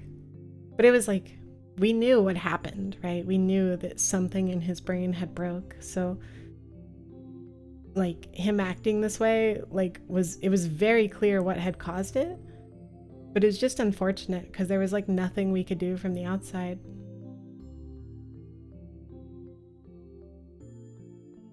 Yeah, I like the switching of narration from Fuminori to like a third person or like to other people. It hurts to see Fuminori this way. What could have changed him so? Today, she reminds herself, rekindling the flame of courage in her あ heart. のお話があるんです。ちょっといいですか？ I want to talk to you about something. Do you have some time? The courtyard is empty and silent. No one is willing to sit and chat in the cold November air. 話って何？ So, what is it? Don't you remember? Yo almost blurts the question but manages to keep her composure. 咲坂さん、最近ちょっと様子が変です。見てて心配になります。 You've been acting strange lately. I'm worried about you. そうかもね。まあ、あんな目にあった後だから。 Well, a lot's happened. He smiles like it's nothing, but even that seems forced. He's even standing precisely one pace further away from her than he used to. 本当にそれだけなんですか？ Is that really all? 君にはそれだけじゃないように見えるのかい？ What more do you want? Yo manages to keep from flinching at the harshness of his tone. 何か我慢してるみたいに見えます。 It's like you're struggling with something. Rather than answer, Fuminori grinds his toe into the dead grass at his feet, fearing that her determination might flag.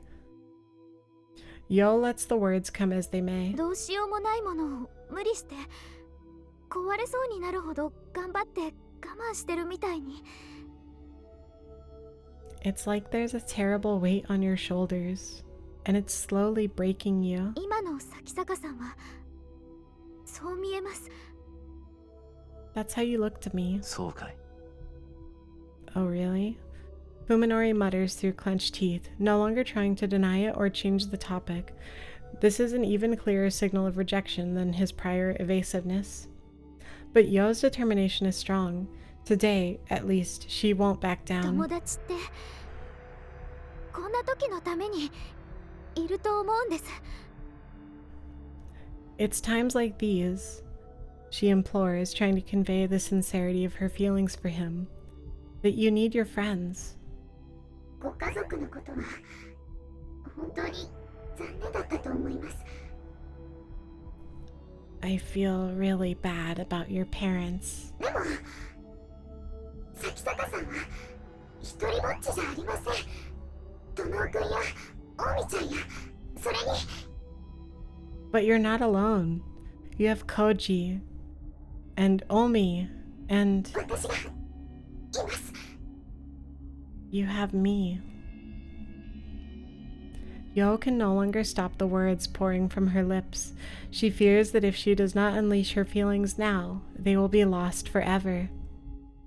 一人で背負い込んだりしなくても私たちで何とかできることだってあると思うんです。 I think we can help you, so you don't have to deal with it all by yourself. たとえ何もできないにしても話してさえくれればあなたが少しでも楽になるかもしれない。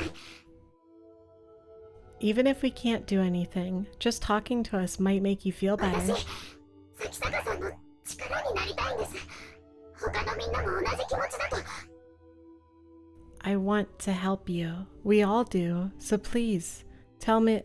やめてくれ！ Stop it! Fuminori shouts, silencing Yo's entreaty.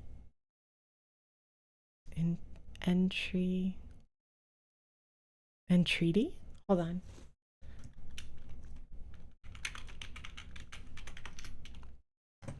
An earnest or humble request.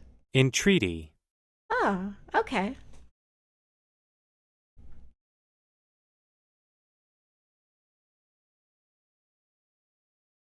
She promised herself that she wouldn't back down, but Fuminori's expression is terrible enough to shatter her resolve.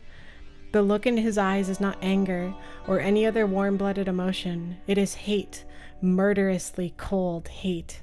そういえば君には一つ返事しなきゃいけない要件があったね。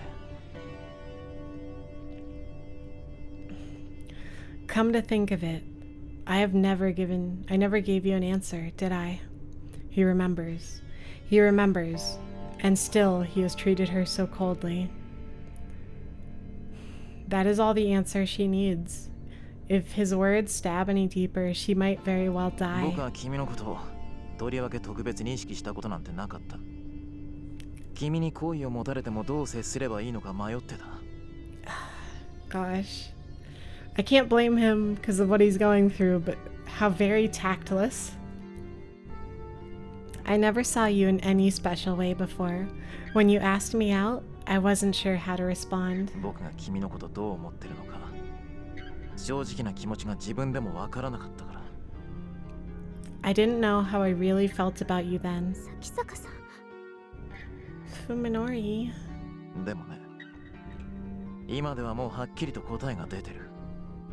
あれから考える時間だけはたっぷりとあったからね。But now I can give you an answer. I've had plenty of time to think it over, you know. 筑波さん、僕はあんたのことが大嫌いだ。顔も見たくない。I hate you, Tsukuba. Tsukuba. I don't even want to look at you. Don't cry, Yo tells herself, but too late to stop the tears pouring from her もう eyes. 二度と会いたくないっていうのは無理だね。同じ学校に通ってるんだし。I suppose it's too much to hope I never see you again. We do go to the same だか school. らせめて今後は僕に声をかけないでくれないか。目障りなんだよ、つくづく。Dude. So just make this the last time you speak to me, okay? Your voice makes me sick. How can you be so cruel? Yo whispers in shock and despair. Which Fuminori twists his lips into a malevolent smile.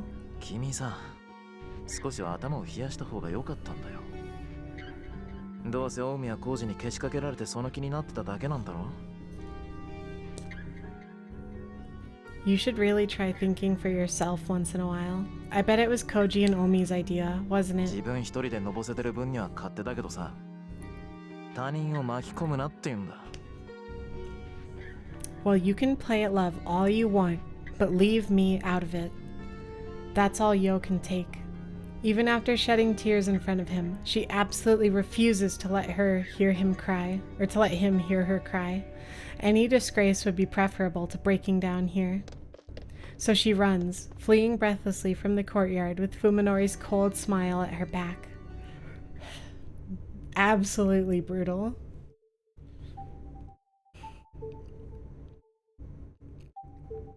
Omi was the first to catch sight of Yo and Fuminori leaving for the courtyard. Yeah, it's a really painful scene. Reluctant to interrupt them, but still unwilling to leave them alone, she and Koji ended up watching the whole thing from the shadows. あいつ That asshole. Throughout the exchange, Omi was clearly itching to jump out and punch Fuminori in the face. Knowing her temper, Koji kept firm hold of her arm until the end. If he hadn't, she might very well have done it. Fuminori leaves after Yo, his every step seeming to take an act of willpower. Koji sighs heavily into the once more empty courtyard, but the bitter taste in his mouth will not go away. どうしちまったんだかな、あいつは。What's wrong with him? Even Koji cannot forgive Fuminori's treatment of Yo. However, the first thing he feels is confusion, not anger. Koji has known Fuminori since long before college. Fuminori was never this cruel before. There is no question now that the accident changed him. ねえコージ、このまま放っておくつもり？ Are you just gonna let this go? 放っておきたくないにしたって、俺たちに何ができる？ I don't want to, but what can we do? 覗き見よりマシなことよ。 Something besides watch, Omi shouts, her face red with fury. 私、咲坂くんに一言言ってやらなきゃ気が済まないわ。 I won't be satisfied until I give him a piece of my mind. それで筑波の気が晴れるってもんでもないだろうに。 That won't make Tsukuba feel any better. だったら私のキーだけでも晴らすわよ。 But it'll make me feel better. Yo and Omi are best friends, just like Koji and Fuminori. In fact, it was the relationship between Koji and Omi that brought the other two together. Omi's anger is only natural. 私咲坂君と2人だけで話してみたいわ。コウジはついてこなくてもいいから。 I'm going to talk to him alone. You don't have to come. 本気かよ。 You serious? その代わりヨウのことを見ていてあげて。あの子多分心底傷ついてるから。 Take care of Yo for me, will you? She's probably really hurt. 泣き終わった後で誰かの優しさが必要になると思う。 She'll need someone to be nice to her after she's done crying. なあ、それって俺とお前の役回りが逆じゃないのか？ Yeah, that's what I was thinking. Wait, shouldn't we switch jobs? 私みたいな性格だとね、慰め役は無理。励ますつもりで余計に傷跡広げちゃうのがオチなのよ。 Completely understandable. You know how I am. If I try to comfort her, I'll end up making it worse. Kind of feel that way a lot of the times. A lot of the times when my friends are struggling, I really don't know what to say. I feel bad because, like, I'm not ignoring them when they're struggling, but I just feel like if I add anything to it, it'll just make things worse. Whoa, what did I do? Huh? I don't know how I did that.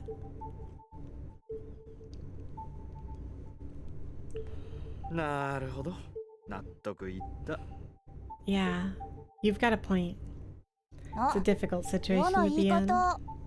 Hey, じゃあまあ、そっちはほどほどにしとけよな。 anyway, just go easy, okay? Ending the conversation before Omi's mood gets any worse, Koji heads off to find Yo.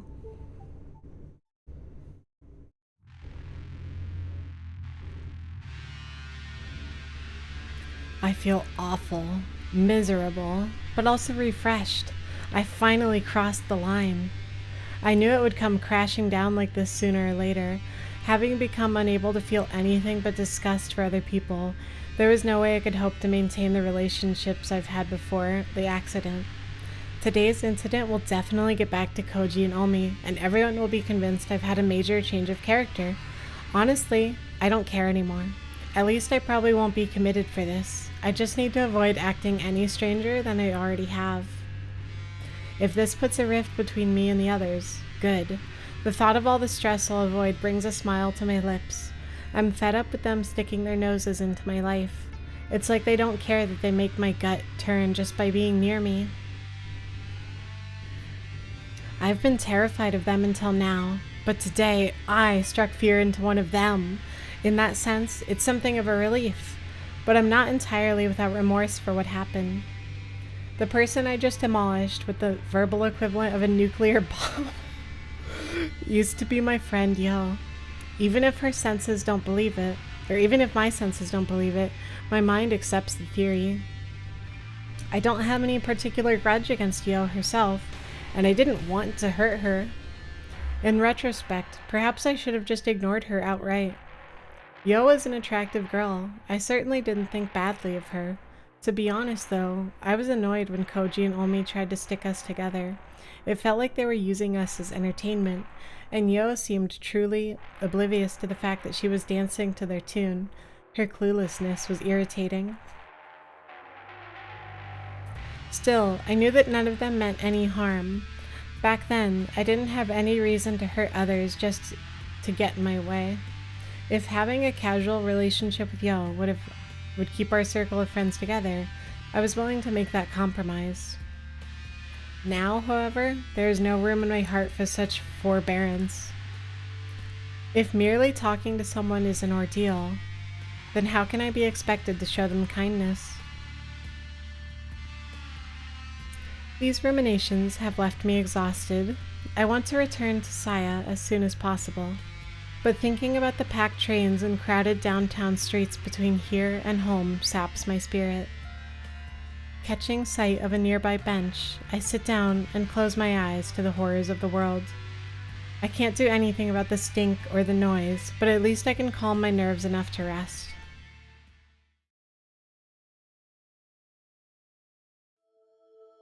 When I regained consciousness in the T University hospital ward, The world was as dark as it is now. I had not yet recovered my sight, even though my eyes and optical nerves were undamaged. It must have been an after effect of the accident. Blindness was a shock, but now I knew that my suffering was nothing. After all, my senses of hearing, touch, taste, and smell were all fine at the time. The real horror began when my sight returned. The one small mercy was that I was able to come to terms with the accident and my neurosurgery while still blind.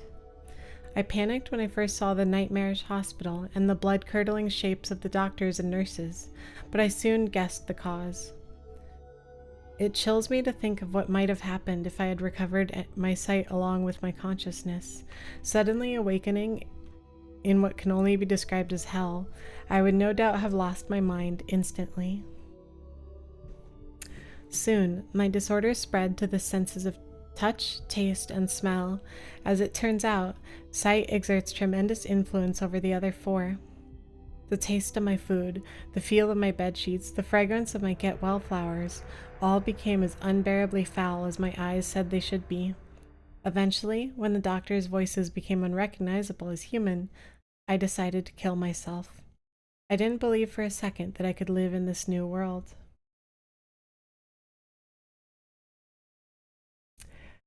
Yeah, I was thinking that too, but at this point, like, it's probably impossible for him to go back to that blindness, right? Like, you can close your eyes to the world, but in your mind, you'll still think of it the way that you saw it. But yeah, I wonder if that would help him somehow, is just to completely blindfold him. At least, not until I met Saya. One night, while thinking of a painless way to die, I found myself succumbing to sleep. The horrors persist. So true. They're also persisting in the game, too.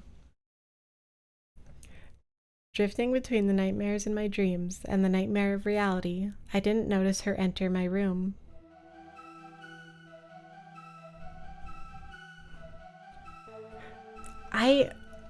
This game has really good music. Like, I really want to download it all and use it for my streams at some point.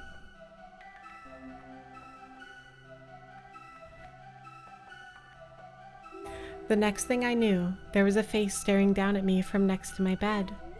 The face was not covered in pus or slime or earthworm-like feelers. It had smooth white cheeks, round eyes, a lovely little nose, all things I had never expected to see again. The face was that of a girl, undeniably human and positively glowing with beauty. I sighed in admiration, savoring the first peace and joy since regaining my sight. She had not expected such a reaction, apparently. 怖くないの？私のこと。 Aren't you afraid of me? She asked. Looking at the clock, I saw that it was exactly 3 in the morning. No time for a young girl to be alone in the hospital. Perhaps she expected me to mistake her for a ghost. But I would not have cared if she had been a ghost. Either way, she was a godsend. 君は誰だい？なぜここに？ Who are you? What are you doing here? 私はサヤ。パパのこと探しに来たの。 Papa. I'm Saya. I'm looking for my dad. I assumed that she was the daughter of a late shift doctor or another patient. It was unusual, but not unthinkable for such a girl to be wandering around the hospital.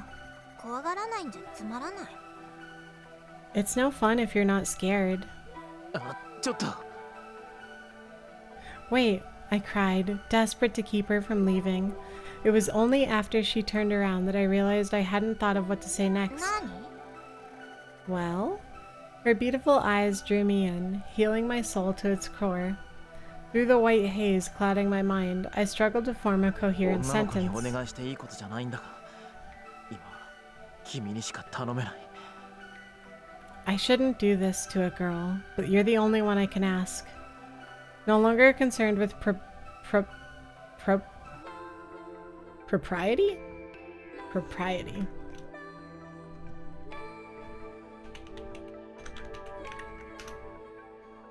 propriety. Yeah, okay, cool. Thank you, Thank you, Google.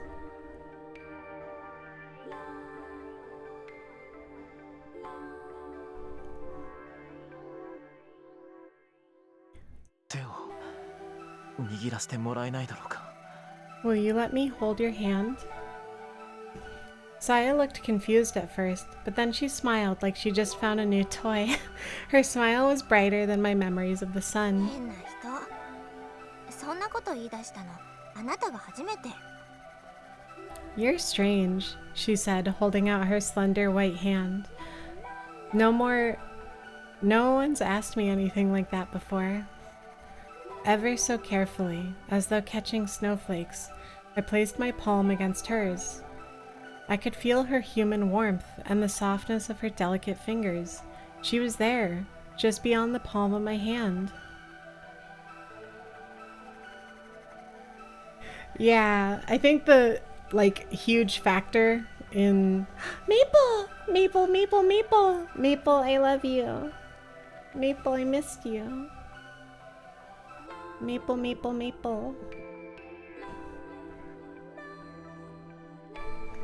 Maple as sweet as syrup. Thank you, Iggy. I hope you're doing well tonight, Maple.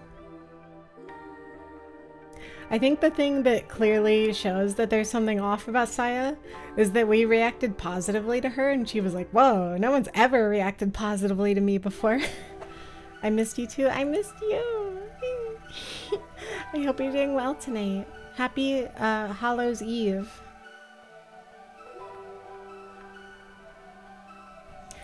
Thinking back on the joyful tears I shed then, I know that this is the moment I was saved from my fate.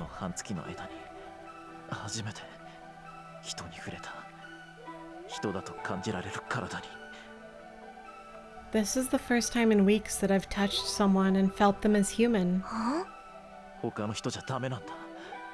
僕事故に遭って、その後遺症らしいんだけど、人が人の姿に見えないんだよ。I can't touch anyone else. I was in an accident, and as a side effect of the surgery, I can't see people as human anymore. 本当に不思議な人。How mysterious. あなたって面白い。明日の夜もまた来ていい？ You're interesting, she said, winding her fingers gently around mine. Can I come back tomorrow night? ああ、そりゃもう。いいのかい？君はそんなことをして。Yes, of course. But are you sure it's okay? 大丈夫よ。夜は私のものだから。Don't worry, she replied. The night belongs to me. What a funny line for a little girl to say. And so our rendezvous began. Rendezvous? Come on and rendezvous. Saya came to my room every night at 3 a.m., skillfully taking advantage of the duty nurse's shift change. I was astonished to learn that she was living inside the hospital. これだけ広いと隠れる場所には事欠かないから。It's so big that I never run out of places to hide, she said, answering my surprise with a nonchalant smile. She had been living in the suburbs with her father, she told me, until one day he suddenly stopped coming home. After she had tired of waiting, Saya decided one night to sneak into the hospital where he'd worked, and there she lived for over 2 months, searching for his whereabouts all the while. 学校には行かなくていいのかい？ Don't you have to go to school? いいの。勉強は全部パパに教えてもらったから。さやはとっても頭がいいんだよ。No, Dad taught me everything I need to know. I'm really smart. She was a strange girl. On one hand, she looked and acted like a child. On the other, she was remarkably self-reliant, and at times exhibited a sharp intelligence and deep knowledge that many may have found unsettling. Thank you, Pally, for the head pats. But can't you do 2 + 2? Yeah. Duh. Obviously, it's fish.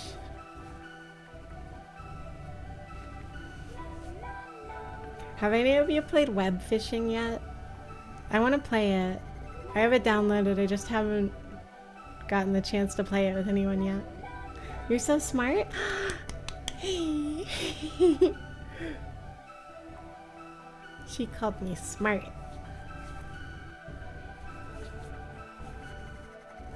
Oh, you're gifted it today? Cool. I didn't care. Saya was the only other human in the world gone mad. Her existence meant far more to me than the standards of society. 危なくないのか？見つかりそうになったことは。Aren't you worried you might get caught? 全然平気。ここにいれば食べるものにも不自由しないし、パパのうちに一人ぼっちでいるよりもずっと楽しいよ。Nope, I don't have to worry about food here, and it's a lot more fun than staying in Dad's house by myself. 入院してる患者さんたちのうち、ちょっと精神的に参ってそうな人を事前にチェックしといてね。I looked through the patient list and found the ones that have mental problems. Saya continued, grinning mischievously. 時々部屋に真夜中に忍び込んで脅かしたりするの。その人が大騒ぎしても、そういう患者さんの言うことはみんな真に受けたりしないから。Wow, that is incredibly messed up. Sometimes I sneak into their rooms at night to scare them. Even if they raise a fuss, no one believes what mental patients say. Oh my god. Horrifying implications. 結局は悪い夢ってことで片付けられちゃうし。They just brush it off as a bad dream. Societal commentary. Her confession reminded me that the hospital was famous for its ghost stories. Yuki coded? Yeah, that is very Yuki coded.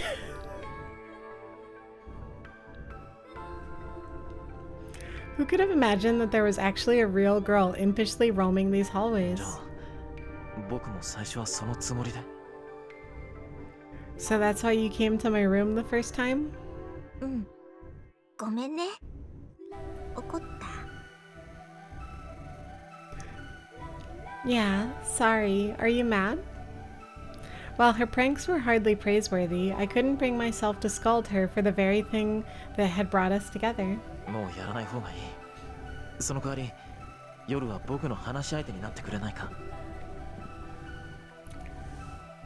Researchers faked mental illness and then had an absurdly difficult time convincing their jailers that they weren't? Oh gosh. That's scary. Was that like a real study that was done? Was that done recently or is that an older thing?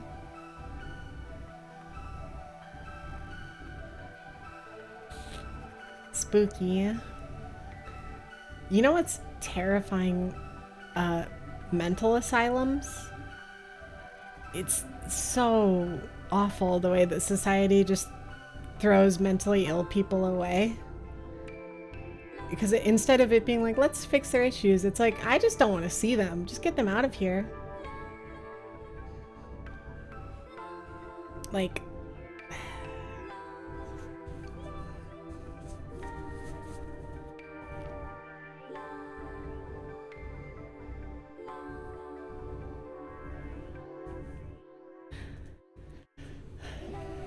You shouldn't do it anymore.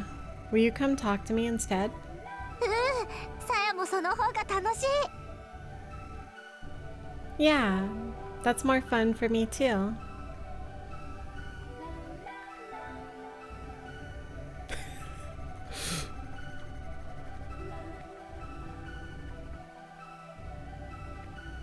Me when I have to get up in the morning for work.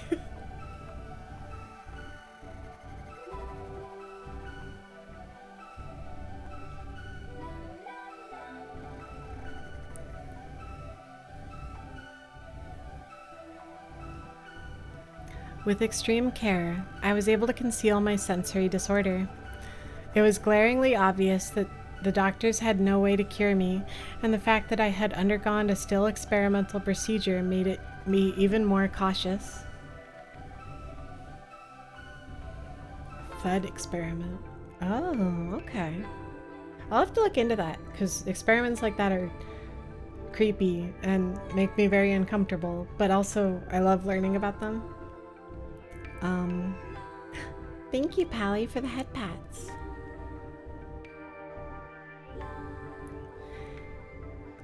The medical industry is so scary. Because, like, he's clearly trying to hide his condition because he doesn't want to just be, like, thrown away, right? Because there's nothing they could do to cure him. I know people who have gotten, like, an autism diagnosis or, like, some kind of, like, mental abnormality diagnosis type thing. And sometimes that, like, with that diagnosis, the doctors will prevent them from getting, like, HRT and stuff. That's always, like, I don't know, so sad. Can you imagine seeking out care for an issue you have and it just literally making everything worse? To be fair, that's probably pretty common in a lot of areas. Like, I think a lot of people who have back issues, if they get, like, back surgery, it's still, or it might even make it, like, worse.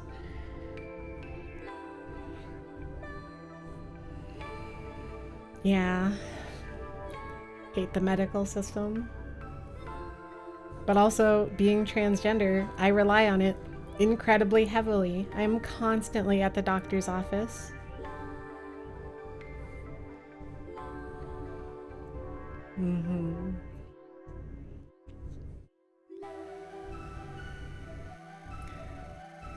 As a medical student, it was easy for me to imagine how the doctors would react if they had discovered that I was exhibiting such unusual side effects. I was not about to become a guinea pig, a mere specimen to be examined with clinical detachment. Exactly! And so, I hid my discomfort and loathing behind a mask of normalcy, convincing the doctors that any signs of stress were merely a result of hospitalization.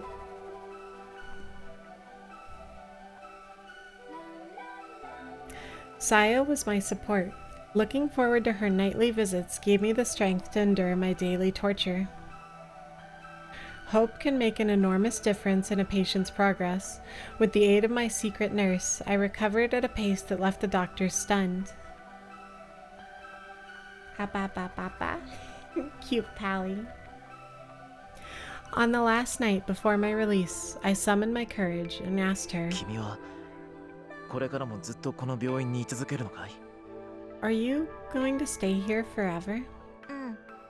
結局パパの手がかりはなかったけど、もう他にいるところもないし、バレ Yeah, そうになるまではいいかなって。 I couldn't learn anything about my dad, but it's not like I have anywhere else to go. I guess I'll stay as long as I can hide. In other words, there was nothing keeping her there. よかったら僕の家に来ないか?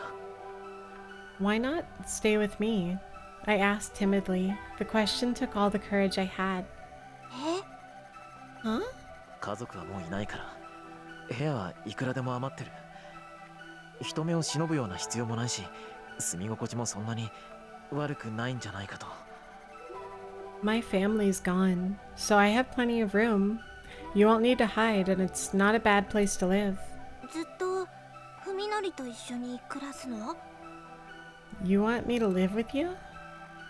I was too afraid to ask her what she thought of that, so I hastily offered a deal. 君の父さんのことは代わりに僕が探してあげる。約束するよ。必ず居場所を見つけてみせる。 In exchange, I'll help you look for your father. I'll find him no matter what. 難しいと思うよ、それ。 I think that's gonna be hard, Saya said, looking a little embarrassed. 多分パパ、何か悪いことをしてこの病院を辞めたんだと思う。 Dad probably did something bad and had to leave the hospital. だから警察とかは困るの。なるべくこっそりと探さなきゃいけないし。 Ah, we can't get the police involved. You'll have to be as discreet as possible. 頑張るよ。どんなことだってやる。僕は。 I'll do whatever it takes. Unable to control myself, I finally spoke the truth. さやと離れたくないんだ。 Can't be apart from you. At first, she looked bewildered, but after a few moments of silence, she said, 少しだけ考えさせて。 Give me a little time. That night, she left my room earlier than usual. On the day of my release, I managed to smile as I accepted the hideous, foul-smelling celebratory bouquet. The flesh beasts calling themselves Koji, Omi, and Yo came to pick me up. Though they had come to see me many times during my stay, it never got easier to see my friends changed so horribly. The flesh beasts.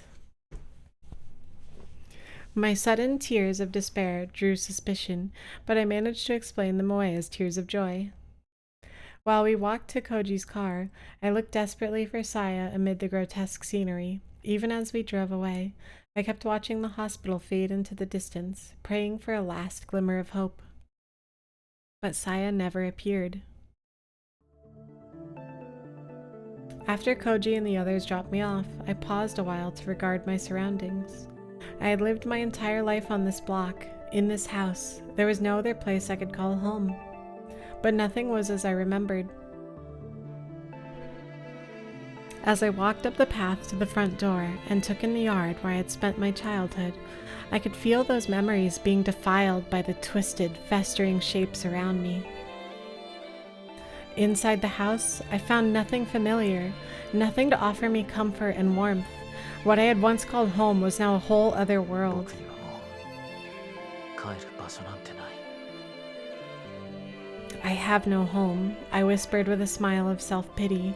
There was one last stop to make, one last nail to hammer into my coffin.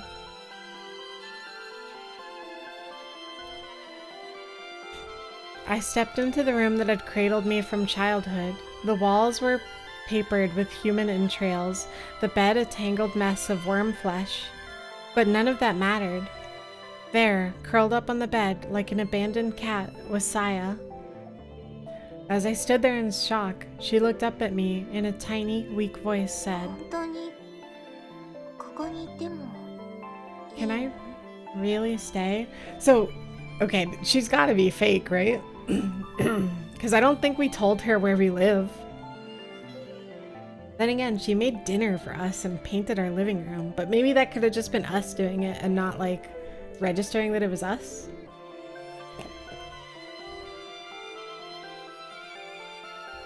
Like a Black Ops situation.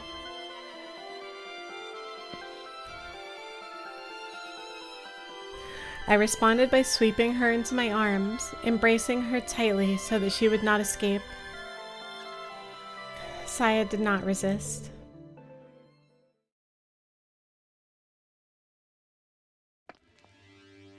That's a good point.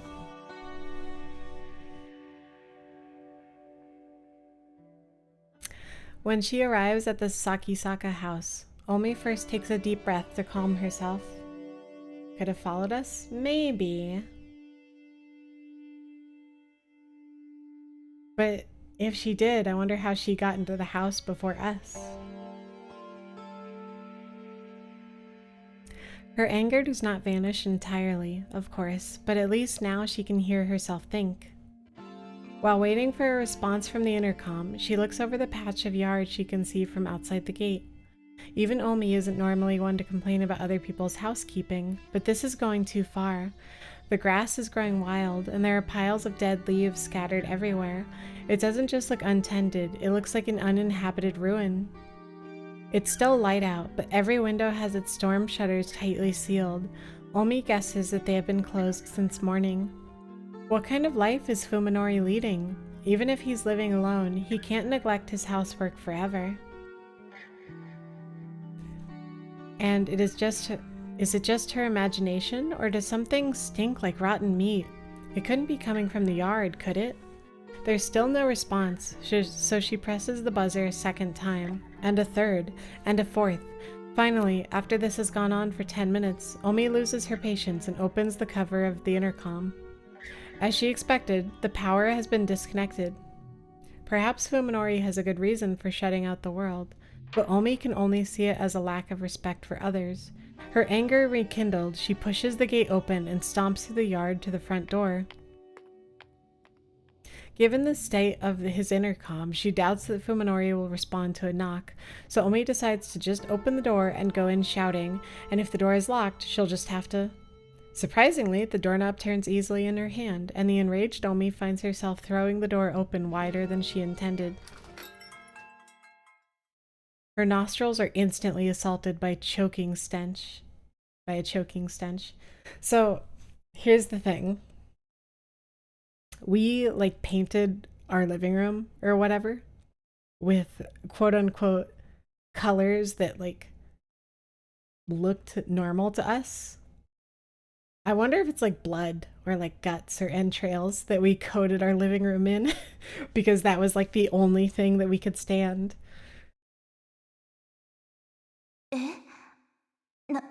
Nani?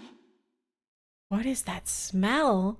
As Omi stands petrified on the threshold, the cowbell hanging on the inside of the door chimes loudly. A moment later...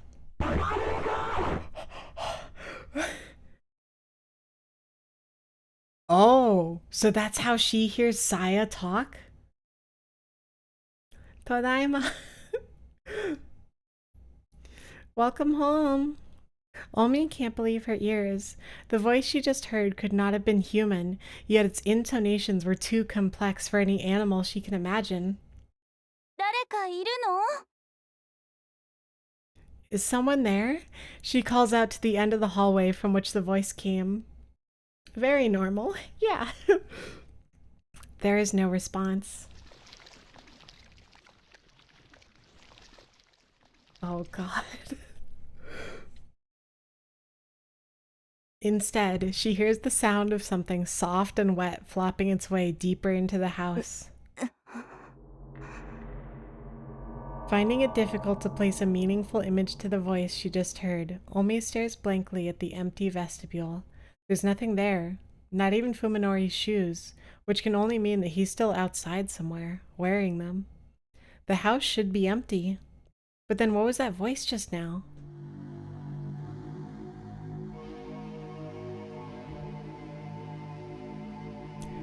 Her anger has vanished, as if it was never there.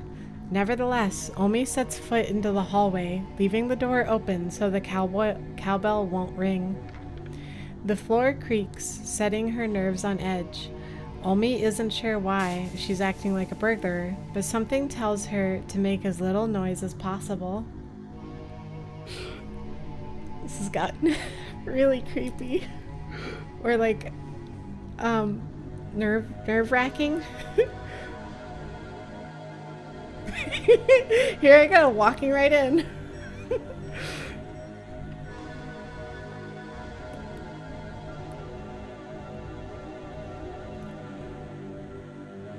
Thank you, Pally, for the head pats. The potency of the stink inside the house makes the whiff she caught outside pale in comparison. It's sickening, like rotten fish guts. Has food been left to spoil in the kitchen? She hears a bubbling sound up ahead, stepping gingerly on the creaking floorboards. And not to just leave. Omi makes her way to the end of the hallway. She finds rooms to both sides of her, one lit, the other dark, and chooses to look inside the lit room.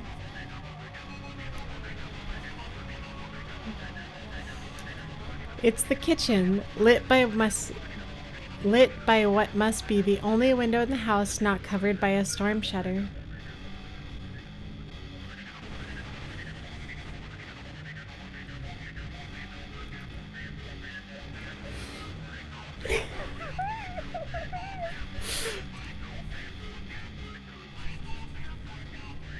This is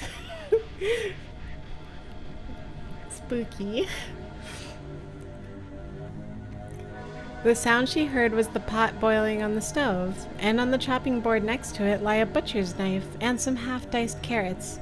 A perfectly normal household scene, with the light of the setting sun making everything the color of decomposing fruit. Something is wrong. Who is cooking here? And where did they go? 誰かいないんですか？ Is anyone here? Omi calls, regretting it immediately as she realizes that her voice is shaking. As her words echo vainly through the silent house, she begins to feel foolish and defenseless. Suddenly, she feels something cold seeping through her pantyhose. She timidly reaches down to touch her feet. Her fingertips come away covered with a viscous olive green slime, like the filthy water from a tank long clogged with algae and dead fish. The whole floor is covered with it. It must be the source of the stench.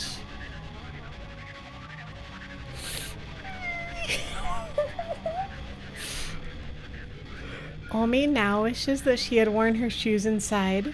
Manners be damned.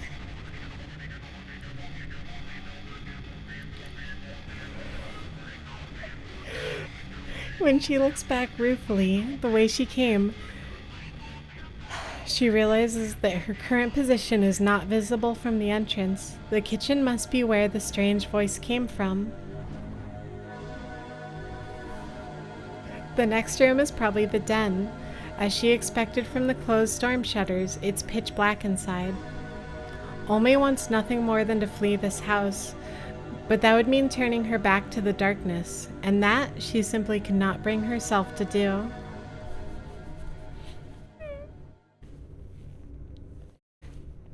Moved by some irrational compulsion. See, this is where it's gonna get bad. You can tell because the music stopped. Omi sets foot into the den. It is too dark to see anything, and the stink is far worse than before.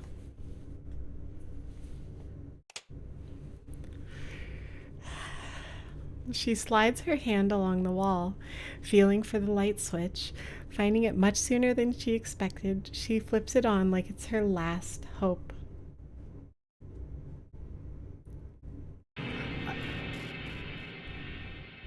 The colors. The colors. So many colors.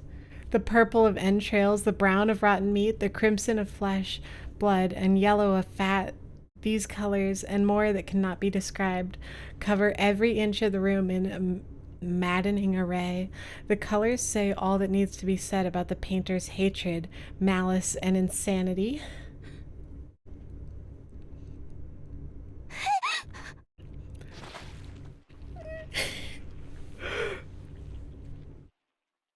I like the TV coded in it too. Omi's legs give out from the shock, sending her to the floor. Slime immediately soaks through her jeans, its cold tendrils creeping up her legs, crotch, and her neck.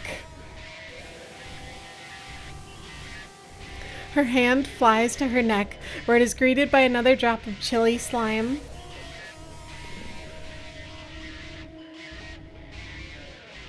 Above her, something is dripping down on her head. Making perhaps the worst decision of her life, Omi looks up. The predator clinging to the ceiling, poised to leap upon its prey. She sees it in every detail.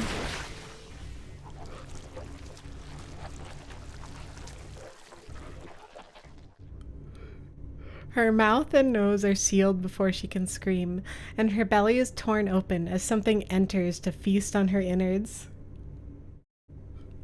But by the time she feels any of this, Omi has already gone mad. Well, that's the end of that scene.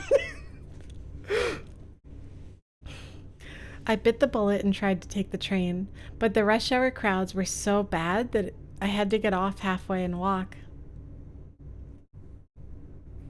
I know some people would be into that concept, to be honest.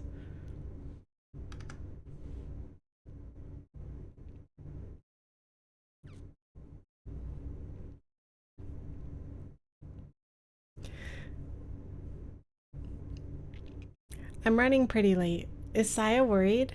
I hope she's not mad. When I enter the yard, I realize that the front door has been left wide open. Light from the living room is seeping out into the hallway. And I hear what sounds like someone smacking their lips. There's also a tantalizing fragrance in the air. Is it Saya? I considered calling out to her, but decided to enter in silence instead. Something smells strange, though not unpleasant. The aroma is quite soothing, in fact. It reminds me of Saya's hair. At first, I am surprised by what I see in the living room. The floor is covered with what looks to be some kind of grass, probably the source of the herb-like smell, and there are fruit or vegetable-like balls of varying size scattered everywhere. Saya. Classic Saya. Eating on the floor again. Saya? Ah. Saya turns around, her eyes wide with surprise. She then looks away sheepishly, like a child caught at some prank. 何を食べてるんだい? What are you eating? Iggy, thank you for the hydrate.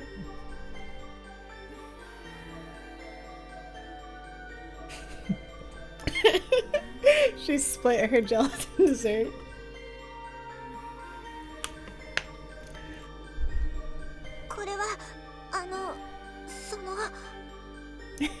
You should take care of yourself now. I drank water. I did it. I'm a good girl. This is, well, she stammers so flustered that I suddenly feel bad for sneaking up on her. So I can kind of see why everybody loves Saya. I can get it. I could see why everybody wants a Saya Fumo.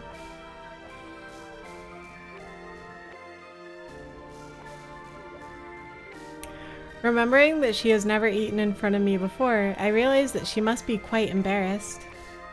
一ついいかな? Can I have one? He's literally gonna eat his friend and be like, oh, this is the first food I've ever had that actually tastes good.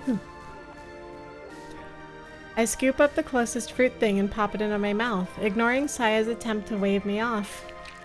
It has a strange texture, soft and pliable, like a peach or a pear. When I bite into it with my back teeth, a succulent juice fills my mouth. Combined with a sharp, strong fragrance, it's unlike anything I've ever tasted. 何か味付けとか調理してあるのかこれ? Eating your friend, but not in a hot way.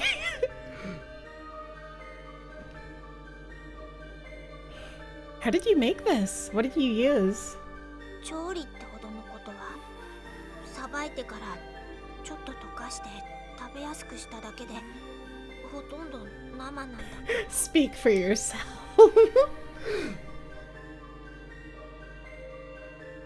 It wasn't hard. I just took it apart and melted it a little to make it easier to eat. It's practically raw. Oh. I pick up a different lump, this one consisting of a fruity flesh around a hard core. Tearing a chunk off into my mouth, I find that it has a similar taste to the last one. ねえ、大丈夫？それって。Hey, are you okay? That's a... Yeah, even I can eat this. In fact, it's good. I know that this is supposed to be like creepy, but I find it so comical. Just because it's like, it just walks in, sees a bunch of food on the ground, like, I'm just gonna start eating this.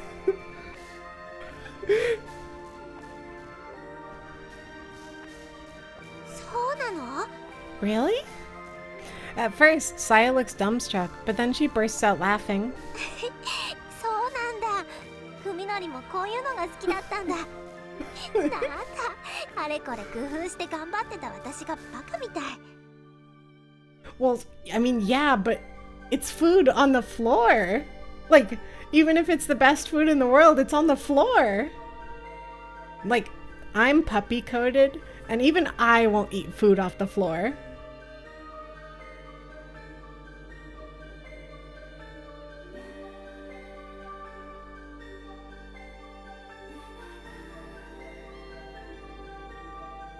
I have very, very low standards, but that is at least part of them. Bark, bark, woof, woof. Bark, bark, woof. Do you like my Halloween costume? I'm Puppy. I'm Puppy, I'm Puppy, I'm Puppy, I'm Puppy.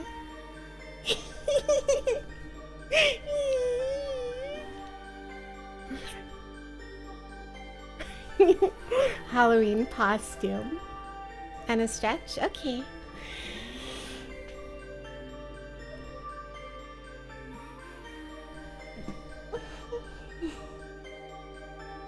Put her puppy bowl on the table. I mean, I'll eat it. You can put the bowl on the floor. As long as the food doesn't touch the actual floor and stays in the bowl, that's fine. I don't actually have my own bowl yet. I want to get one. Momo has one with her name on it, and it has like a paw print.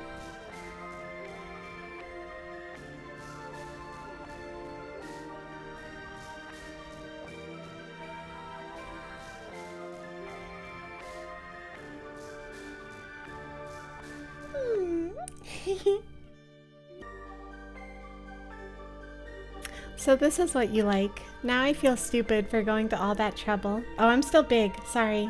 I forgot. Personalized collars are also cute. My collar isn't personalized, but I do have a personalized tag on it that's actually really, really special to me.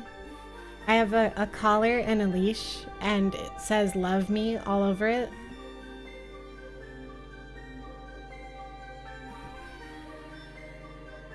I was thinking about getting the trans one, but my girlfriend already had the trans one, so...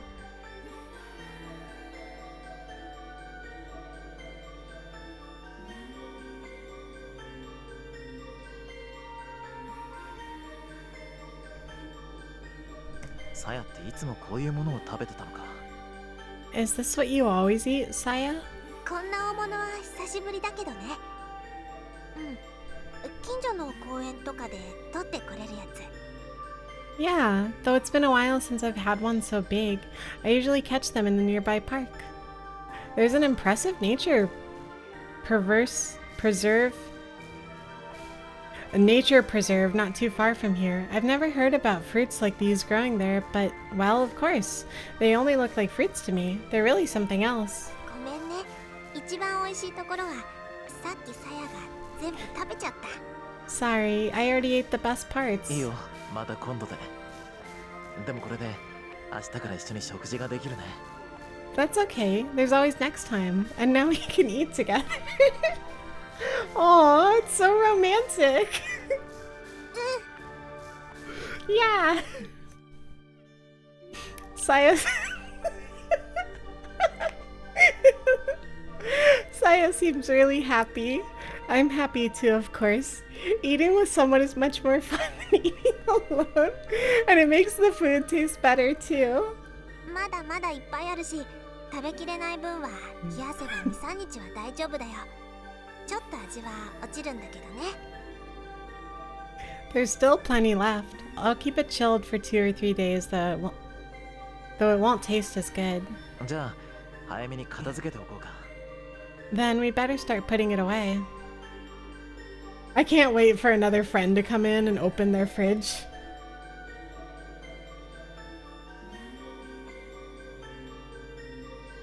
I guess a person stops being repulsive to him when they become guts and entrails instead of a person.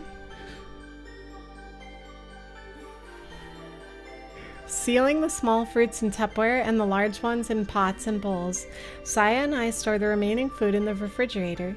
Thinking of tomorrow's dinner fills me with anticipation. Aww.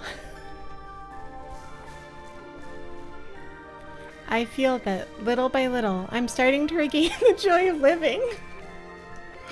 Saya will guide me. With her, I can live on. Aww. Thank you, Iggy, for the hydrate.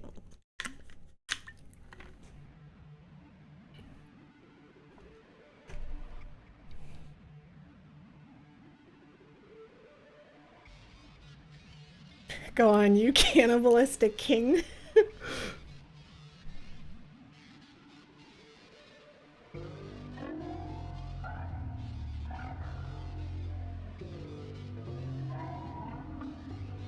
Yeah, I'm also curious about that. True scary stories. Hospital edition. Ooh. I gotta get one of those toggles that like makes my character like all like silhouetted except for like a flashlight coming from from down up, so I'm all like illuminated and spooky.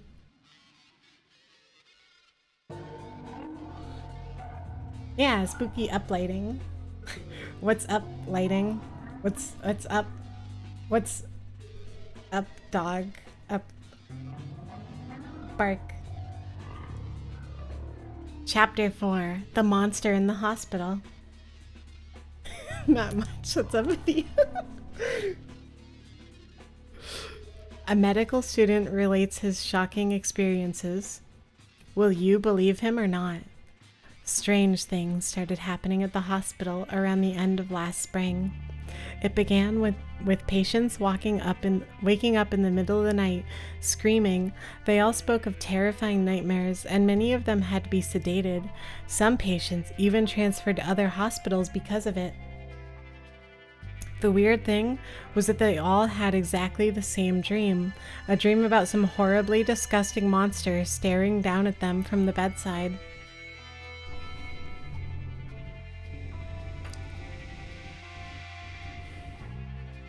See, that's what I'm thinking, Dusty. The Hat Man? Is that a man that wears a hat? Terrifying.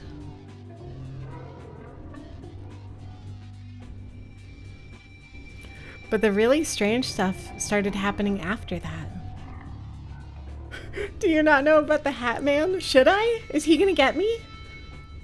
Sis, you gotta protect me from the Hat Man. Sounds almost as scary as the Mailman. Do you take Benadryl? No, I take bupropion.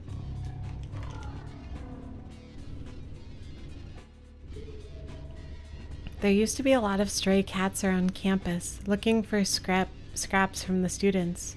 One day, the cats suddenly disappeared, and it wasn't that they'd stopped coming, it was more like they vanished from the area entirely. Pian! Pian, pian! Bupropion. It's bunny depression. Bunny depression medication. That's it. And then people stopped walking their dogs around. According to rumors, the dogs were refusing to go anywhere near the school. Eventually, things started going missing in the hospital. Organs, to be precise.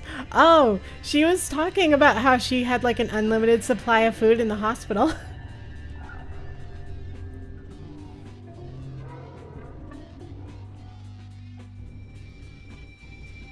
Huh. Weird. Transplant organs kept disappearing from storage. People came close to losing their jobs over it. And it wasn't just 2 or 3 times that it happened. They tried to keep it from the students, but we heard it was a lot worse than that. Whoa. People started saying there was something living in the hospital.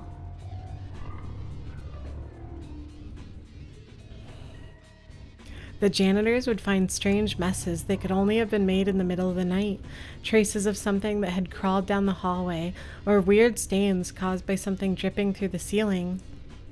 The late shift nurses talked about hearing strange noises on the same nights the patients woke screaming.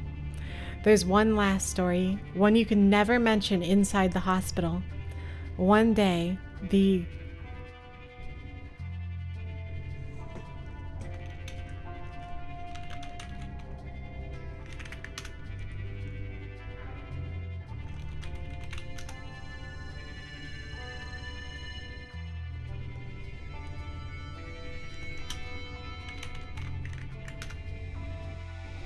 Okay, there's no pronunciation for it for some reason. So it's obstetrics.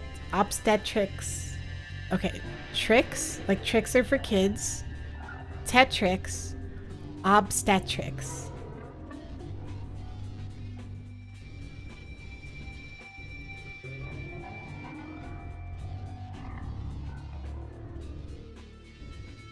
for pregnancy and babies. Oh.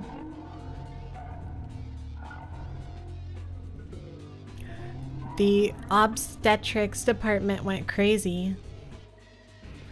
They said that a newborn had disappeared in the night.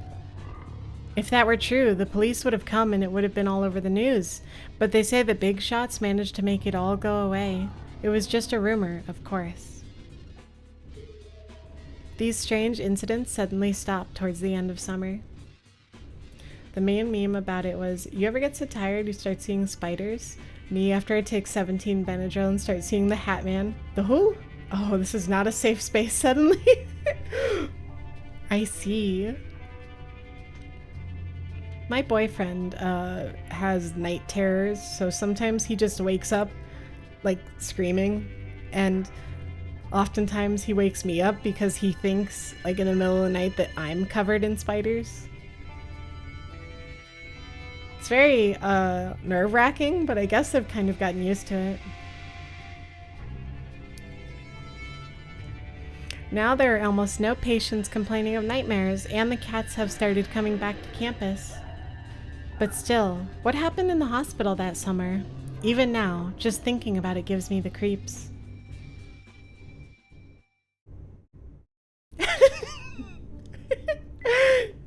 That would be too cruel, cybernetic. ダメだ。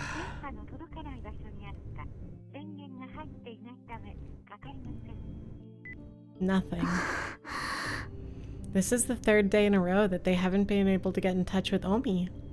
There's no sign that she returned to her apartment, and even her family doesn't know anything. Her parents have already filed a missing persons report. まあ、あいつのことだからな。何事もなかったみたいに、ひょっこり顔出しそうな気もするんだが。You know her. She'll probably just pop up somewhere like nothing happened. だといいけど。I hope so. Yo replies with a gloomy expression. She's worried about Omi, of course, but the incident with Fuminori 3 days ago must still be weighing on her as well. Local vegetarian eats hallucinatory spiders for the bit.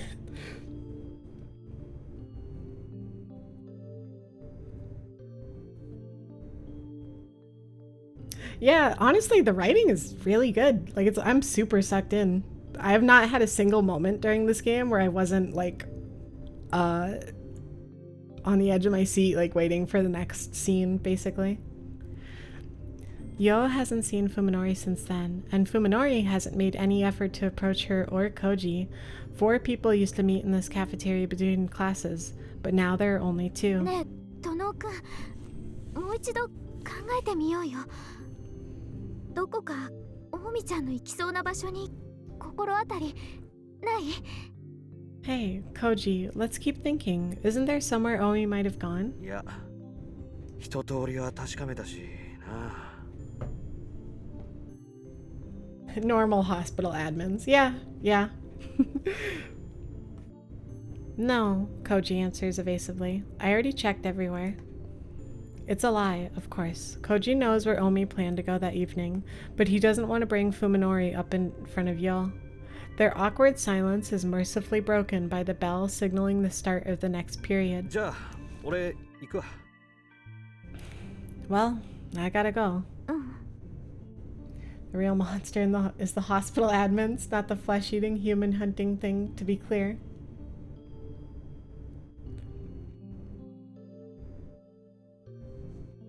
Saya drinks ambrosia? What's ambrosia again?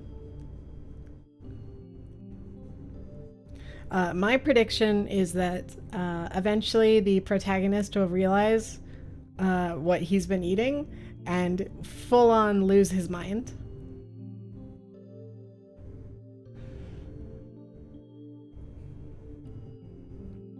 The food of the gods. Is it made out of gods? Because yeah, that sounds like something Saya would drink.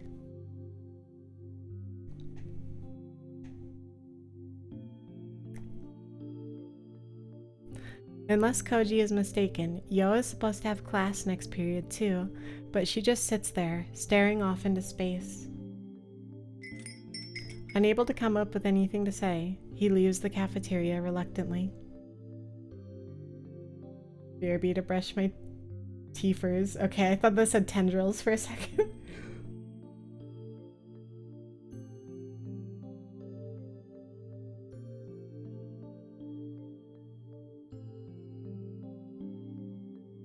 Yeah, I honestly totally agree with that version. Both Omi's disappearance and Yo's depression worry Koji, and both problems lead back to the exact same place.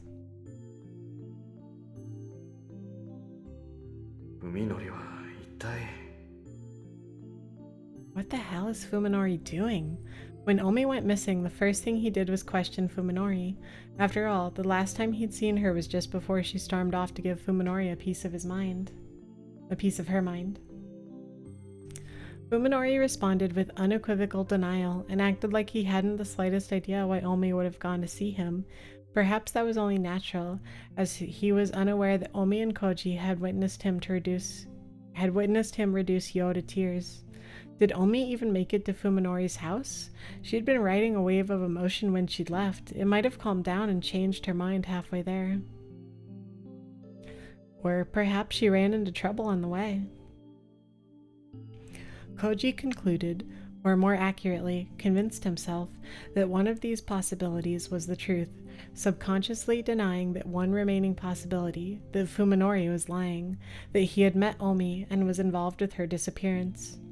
When questioned by the police, Koji told the truth about Omi's destination only up to the train station, maintaining that he had no idea where she planned to go after that. He wanted to cooperate with the search, of course, but Omi couldn't have made it to Fuminori's house. Fuminori said so himself, didn't he? In that case, he told the police everything they needed to know.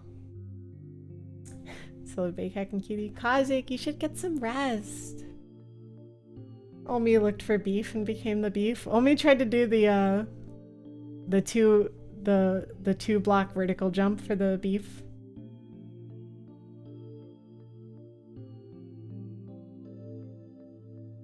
Anyone with an NVIDIA GeForce GPU needs to update it due to multiple severe security vulnerabilities. Huh. I wonder what kind of GPU I have. I think there's a way to check that. It's like what? You go to like devices? Device manager? Is that it? And then what?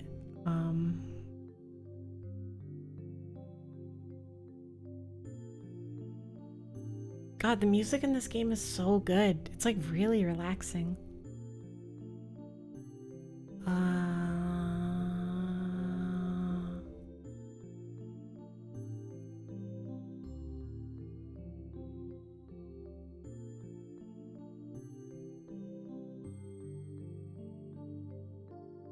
Okay, I love you, Steph. I hope you get some good rest.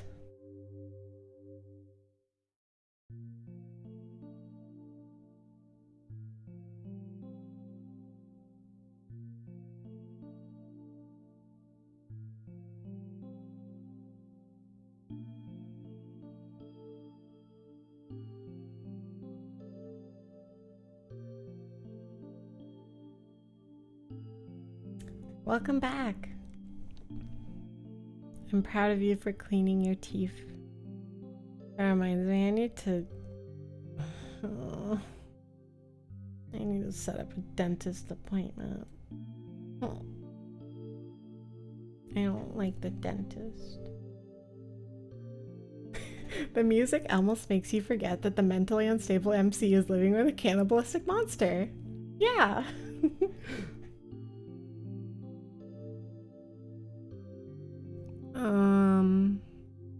What was I doing? Oh, I was checking my thingy. What is it called? The graphics card. I don't know what it is though. What are you? Graphics settings? I don't know. Whatever. I'll check it later. By which I mean I'll forget.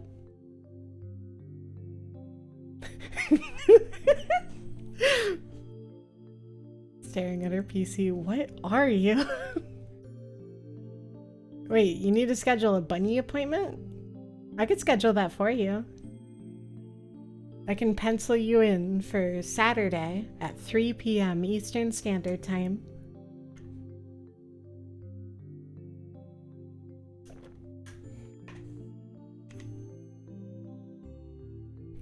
Omi, having looked for beef, turned into the beef. Oh, I didn't get the pun there about beef being like a conflict.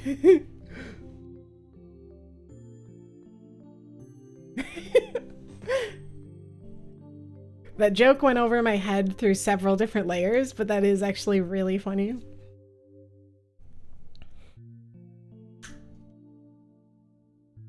Not wanting to get the still fragile Fuminori involved, he forced himself to accept this flimsy logic. Beef Stroganoff no Uta. Song of Beef Stroganoff.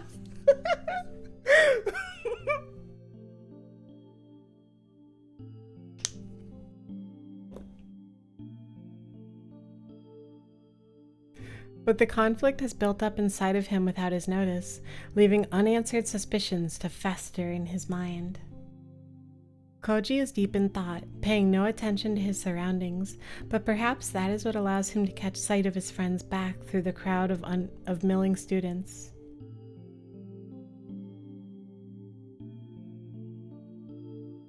Yeah, it was literally a good joke. I just didn't get it. Fuminori?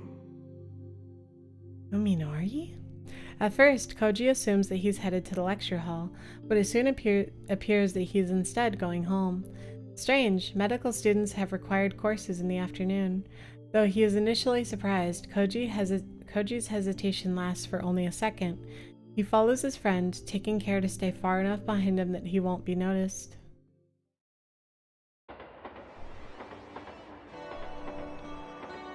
Yeah, if you ever post a joke and I don't laugh at it, I probably just didn't get it.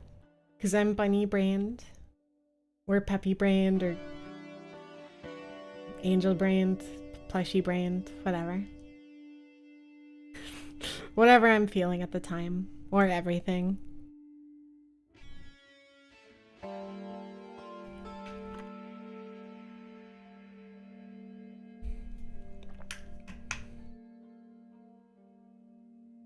Fuminori wasn't going home, as became obvious when he boarded a train heading in the opposite direction. Koji's next guess was that he was going to see his doctors at the T University Hospital, but Fuminori rode straight through the closest station. Where is he going? You're not usually brained because you're just so cute and adorable. Just you existing is enough. Aww. At first, Koji felt ashamed for tailing his friend like this, but his conscience fell silent as Fuminori's actions grew more mysterious. Can you say stun seed back? No! No! I've fallen for that one before. This bunny has not an ounce of beef, only bunny. True.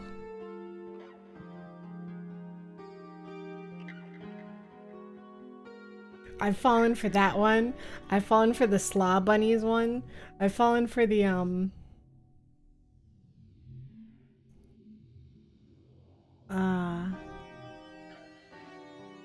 I don't remember it. I've fallen for a bunch of them. Can you say race car backwards?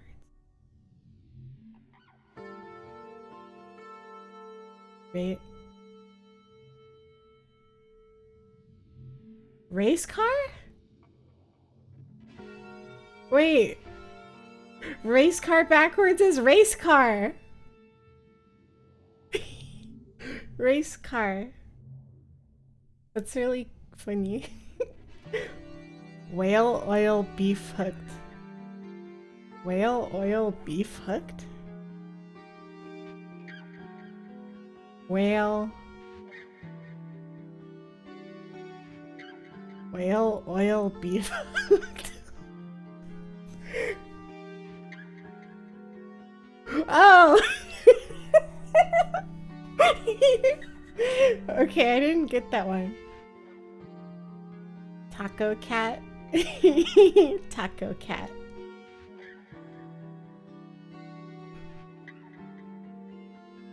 Those are all fun and games until somebody makes you accidentally say something like really bad on stream.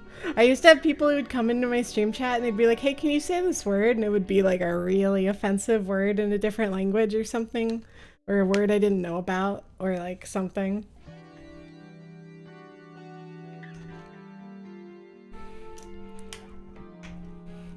The stranger it gets, the closer Koji feels to discovering the truth behind Fuminori's sudden transformation. Any knowledge should be welcome, no matter how slight. Go through in my head or check. See, I try to do that, but it doesn't work.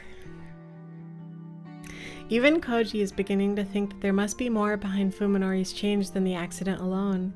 He wants a more satisfying answer, one that will help him decide whether Fuminori can still be trusted.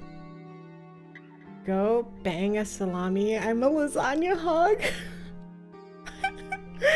That's a palindrome. Oh my god, it is.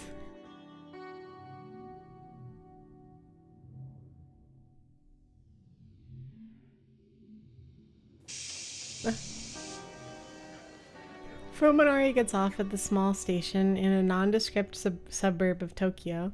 Koji follows, trying not to lose sight of him amid the other disembarked passengers. Fun fact about the word palindrome: while a palindrome is a word that's spelled the same backwards and forwards, but an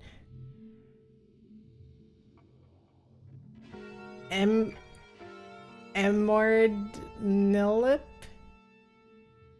is a word that becomes a different word when spelled backwards. I don't know if I'm pronouncing that right.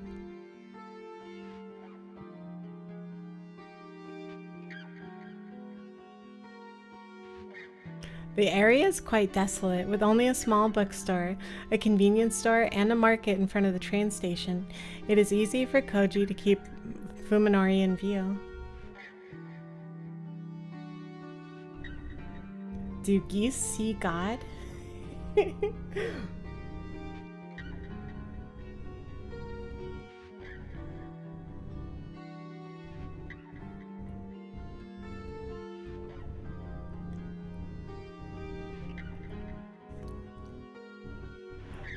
Oh, it is palindrome backwards. Language is wild.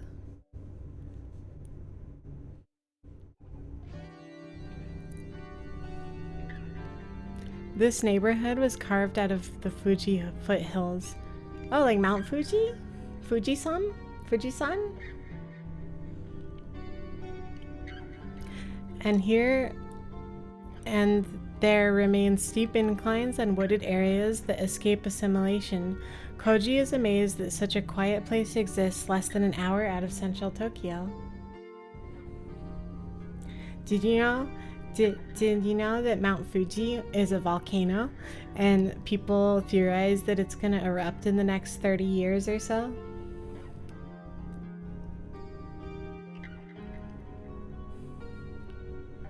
Because it's like active. Or like catch me in Japan in 30 years. Venus, it was like 2 years ago, but he went to Hawaii for a trip, and while he was there, a volcano erupted. It's one of those things though where it's just like very casually like, just avoid the lava, don't touch it. Fuminori seems to know these streets. He moves quickly and purposely through the suburban community, his eyes fixed straight ahead. Before long, Fuminori reaches a house. Without ringing the bell or even knocking, he opens the door and vanishes inside, leaving Koji to wonder how Fuminori can treat the house as his own. After waiting to see if Fuminori comes back out, Koji approaches the gate and checks the nameplate. Ogai, it reads. Oh.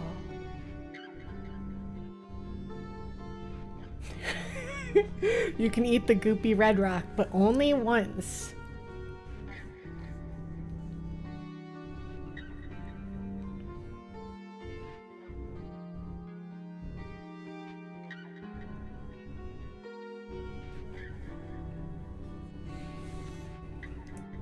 Oh, Next, his attention is drawn to the thick wad of leaflets sticking out of the mail slot.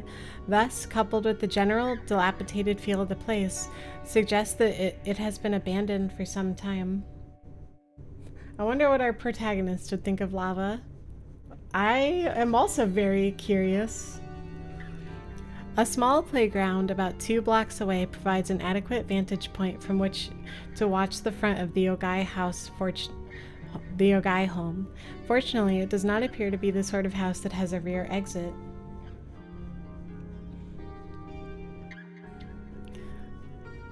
Koji settles down on a bench and begins his stakeout. I should have brought more smokes. 1 hour passes, and then another, but there remained no sign of movement around the Ogai residence. Soon, twilight settles upon the neighborhood. After Koji's 1 pack of cigarettes runs out, the stakeout becomes a battle against mounting impatience. He kills time by redialing Omi on his cell and sending her short text messages, but his efforts are futile, as he knew they would be. That's a good point. What happened to her phone? Did Saya hide it, or did Saya eat it? Nom nom nom. I eat the phone. Sorry, I hope I'm not being too silly tonight. Tasty silicone.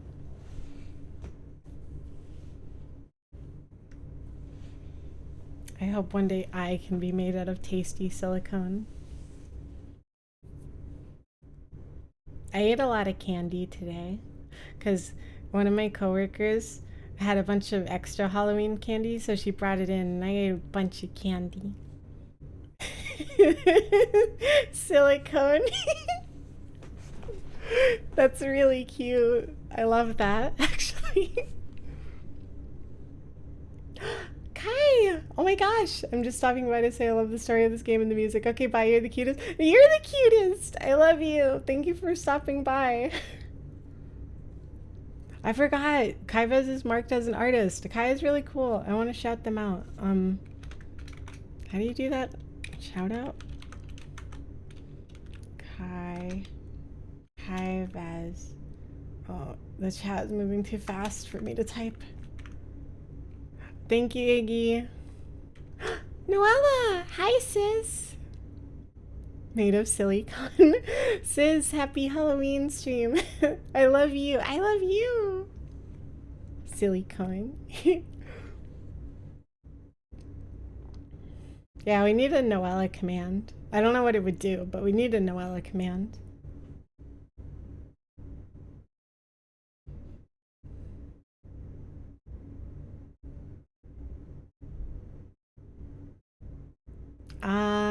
I have Cloudbot, but that's probably a bad bot. Stream Elements? I have Stream... Do I have Stream Elements? Is that a thing I have? Hold on. I'm sorry, we're not getting anything done today during stream. I keep getting distracted by everything. Stream Elements. Yeah, I have Stream Elements. You don't have the bot? Yeah, I don't have the bot. I don't know how to set that up. It sounds hard. And I'm just a dog. I went to Spirit Halloween. I'm home a little late, but happy to catch you. Did you get a costume, sis? Did you find anything cute?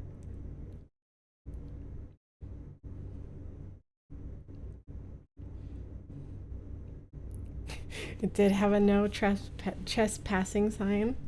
No scrumping.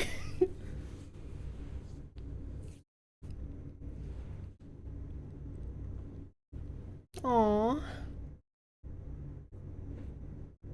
I'm sorry, sis. Money hard. I didn't want any Easter decorations. Aww.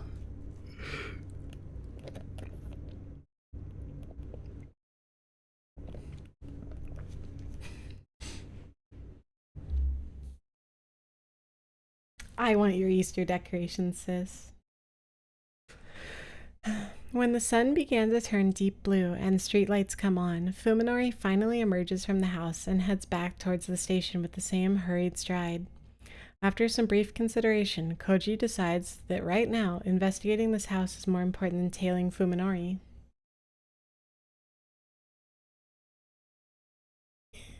Aw, thanks, sis. You're the best. Blushing? Blushing? He rings the doorbell just to make sure. After receiving the expected silence and response, he checks to make sure no one is watching and turns the doorknob. The door is not locked. You're the best. The moment he enters the house, the music gets all spooky. Stale air, thick with mold and dust, fills Koji's nostrils. It is unmistakably the smell of a house that has long lain untouched. There is also a faint hint of something else in the air, something reminiscent of damp sewers and fetid cisterns. Flipping the light switch does nothing. The power must be cut off. I'd be careful lighting a cigarette in here. Oh no, he accidentally went to J.K. Rowling's house. Truly a fate I would never want on my worst enemy.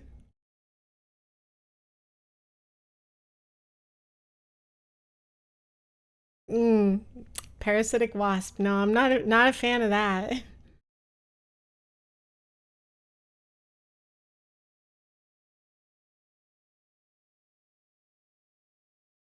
But why? Sis, are you okay? She's blushing. To be fair, she blushes at everything because she's literally the cutest ever. Can we get a shout out for Noella? Did we already shout her out? Because she's literally the cutest bunny.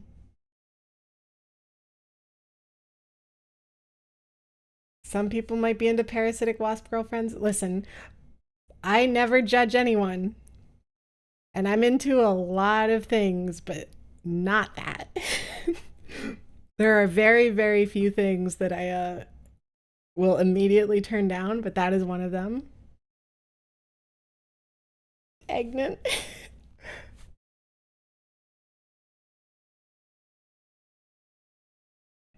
I think you made this into one of those chats. Yeah, honestly. Yeah, parasitic plants sounds good. I just don't like bugs at all. I don't like eggs, or I don't like wasps. I just think eggs are neat. Picture of Marge Simpson. I just think they're neat. There are toys for that. Yeah, ovipositors. Or, I mean, oh, really? Tell me more.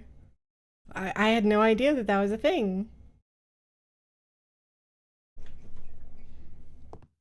Huh? Wait. I can't remember if I read that already. I got to... Chat, you're distracting me. I'm trying to focus on the horror. And you're talking about eggs and getting pregnant and...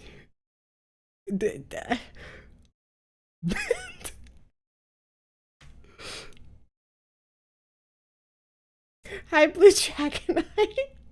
Welcome in, welcome in.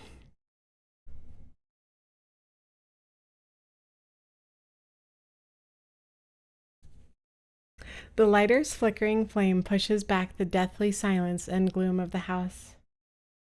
What did I fall into? I couldn't tell you. Chat has become more horny than horror. To be fair, for my chat, that's pretty normal. That's what I'd expect out of my chat.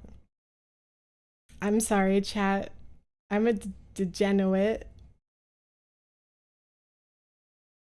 Koji is surprised to see evidence of life remaining. Everything from furniture to tableware and appliances. Nothing seems to be missing. The thickness of the dust suggests that the house has been empty for several months, which means that the owner must have left with little more than the clothes on his back. Could he have gone on a long vacation? No need to be sorry for being yourself. Aw, thank you, Aversion.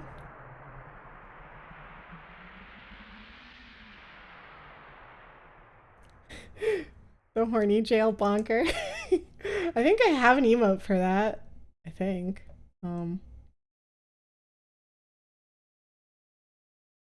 I don't have it uploaded on Twitch. But I do literally have a bonk emote where Priscilla gets bonked with a newspaper.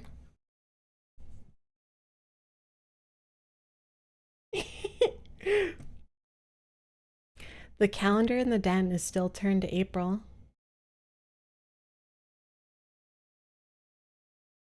Unless you happen to be a bug, in which case you do need to be a little sorry.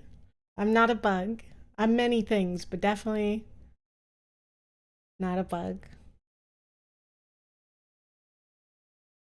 For sure not a moth.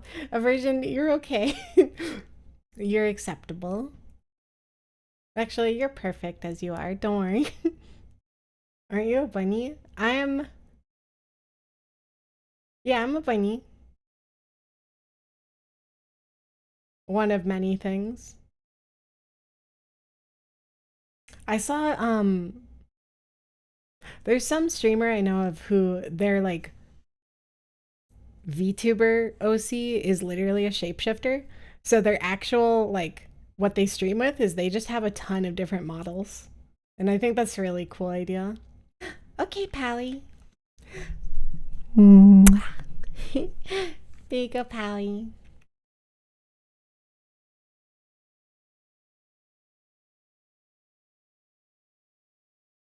Empty and silent, yet still exhibiting signs of life that was once lived there, the house reminds Koji of a passenger ship entombed on the bottom of the sea. In the graveyard like quiet, a sinister thought suddenly enters his mind. No one is living here, but that does not have to mean that the owner left. Maybe he was murdered, and his rotting corpse is right under Koji's feet. He finds himself wanting a stronger light. A flashlight in his hand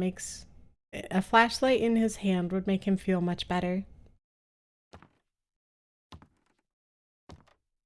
It is also 11 p.m. where I am, meaning Halloween is in 53 minutes. Who's excited?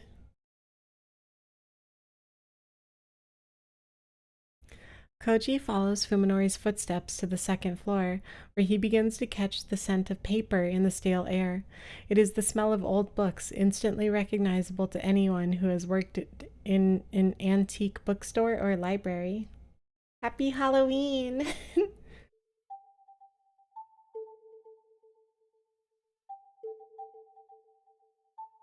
I see Sis decided to dress up as the cutest bunny this year. Yeah, wait, it's already Halloween for you, Cybernetic. Happy Halloween! The first room on the second floor turns out to be a study, its towering shelves packed with such a vast number of books that Koji fears for the stability of the floor. As a medical student himself, he is able to discern at a glance that the study belongs to a medical professional, and a high-level one at that. Not in means evening, so it's not Halloween until later. Oh.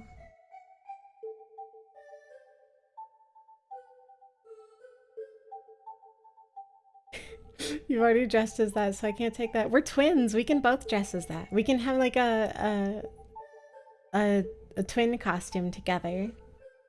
Like you could be peanut butter and I could be jelly, or like you could be a cute bunny and I could be a cute bunny's twin sister.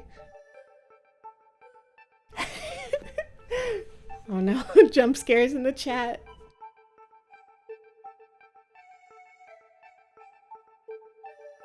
Judging by the content of the books, a smorgasbord of technical volumes. That's a fun word.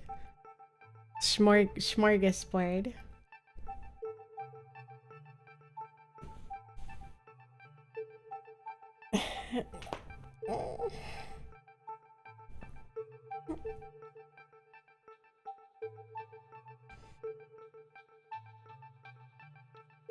Can I be a bunny too as a treat? Yeah, of course. Oh, you're going as Qui-Gon Jinn this year? That's really cool. I'm going as Sylveon. And if I'm happy enough with my costume, maybe I will post pictures. Maybe. I don't know. I haven't been super confident with my body lately.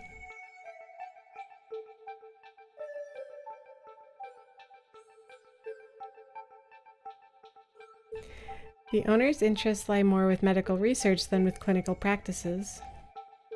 Fuminari must have spent most of his time here. The scattered dust suggests he was searching for something, and the contents of the desk drawers are in obvious disarray. I will show mine too if I do any good with it. I believe in you, sis. Last year for Halloween, I went as Ferris from ReZero.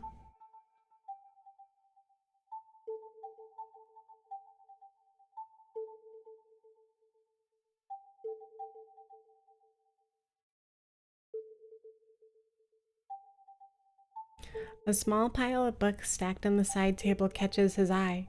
Being next to the desk, they must have been the most frequently read. Their nature could shed some light on the character of the person who worked here.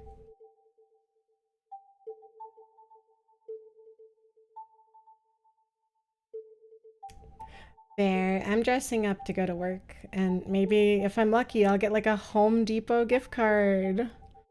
Cause you know me, like everybody looks at the like small trans girl in the office and they're like, oh, she loves Home Depot, doesn't she? Like she's the hugest Home Depot fan.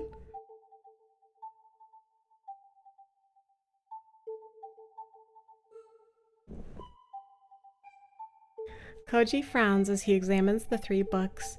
These aren't scientific texts like the rest, but old leather-bound Western tomes like the sort you would find in a rare bookstore.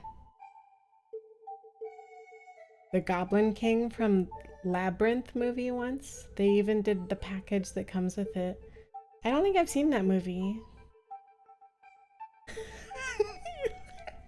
Iggy. You're not wrong. The titles are meaningless to him. Trait des Chiffres? Trait des Chiffres appears to concern semiotics? What's semiotics? What's that? Hold on. Semiotics. Semiotics. The study of signs and symbols and their use or interpretations. The French in chat are in shambles.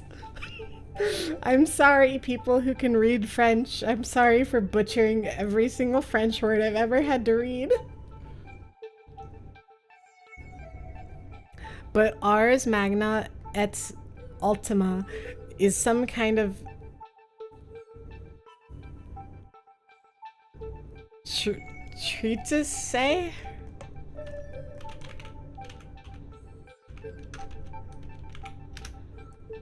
Treatise. Treatise.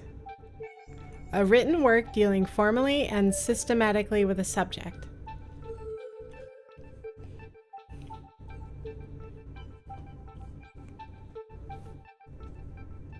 On divination? And then there's... Come on, you're being so mean to me. Voynich manuscript, which looks like some sort of picture book. When he pages through it, he finds the text utterly incomprehensible. Maybe it's some kind of cipher.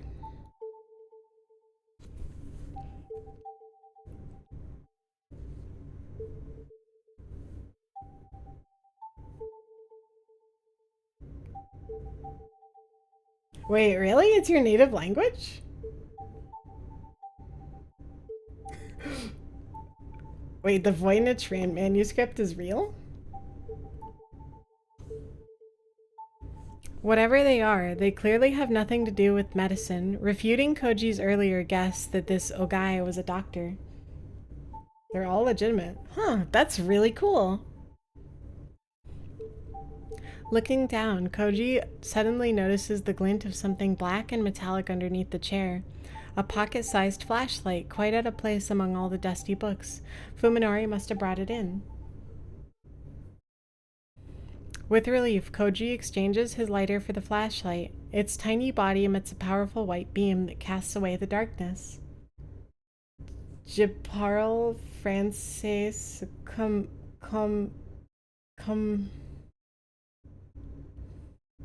Baguette. I see the word baguette. That's yummy bread. Archaic occultism and medicine.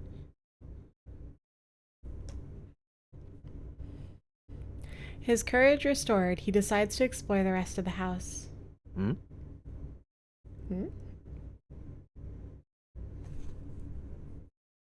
Koji notices something strange, something that was not visible in the lighter's weak flame. The slime! Oh no, Gaz has been here. Oh, that's really cool actually. I love people who can speak other languages. I think, I don't know, that's something I really want to achieve. My favorite videos are polyglots, I think is what it's called. Somebody who knows a bunch of languages. Seeing them like hop into random VR chat lobbies and just speak with every single person. And everybody's all like, whoa. It's like really entertaining. I find myself really attracted to genres of video. Like, I'm always talking about, oh, I really like this specific kind of video. Or like meme or like something. I classify things into genres a lot mentally.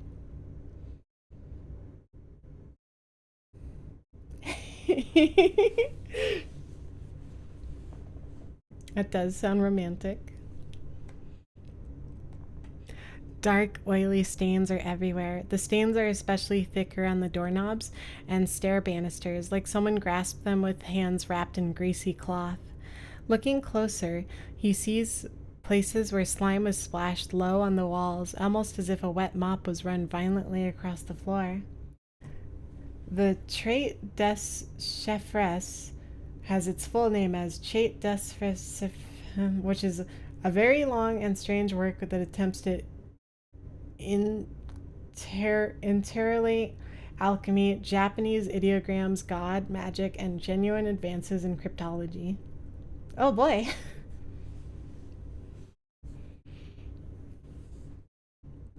So Saya's here. Well, Saya probably was here in the past, because if you remember, this is the house that Saya used to live at before she moved into the hospital.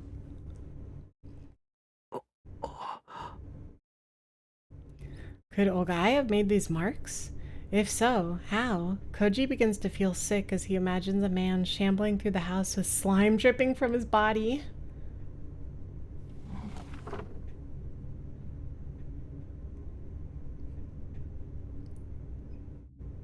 Numbers Treaty? Numbers Treaty. Oh. Huh. Finding the bedroom next to the study, Koji checks the closet on a hunch. He discovers 2 empty suitcases, not what one would leave behind when going on a long vacation. A sudden chill runs through him. Whoever was living here is still somewhere inside the house.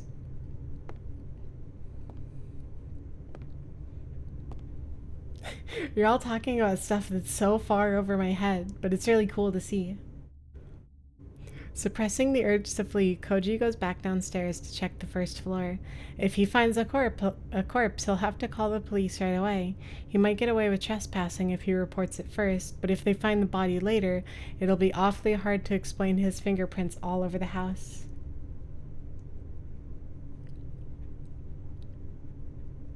I'm too tired for this. I totally get it. Thank you for being here, though, Blue Dragon Eye. Thank you for everything you've been able to add. It's cool to learn. I love learning, even though I'm not very smart. Yeah.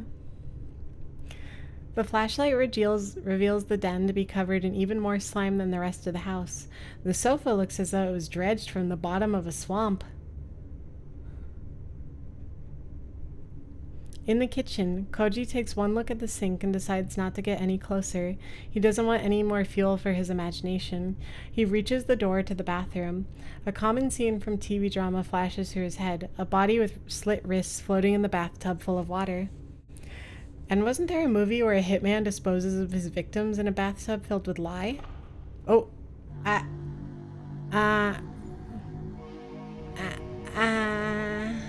backlog. Koji braces for the worst and opens the door slowly, then shines his light onto the ceramic bathtub that appears from the darkness like a white ghost. Bones, a mountain of bones, black with dry flesh and blood.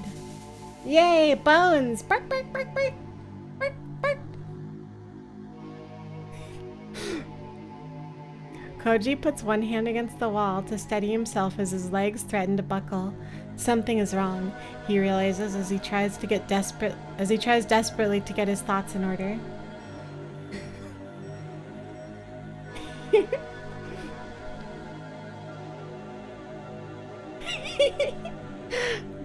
Bone.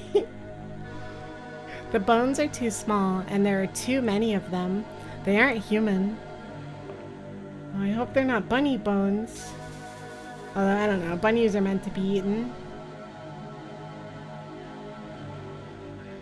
After taking several deep breaths to calm himself, Koji enters the bathroom and examines the tub.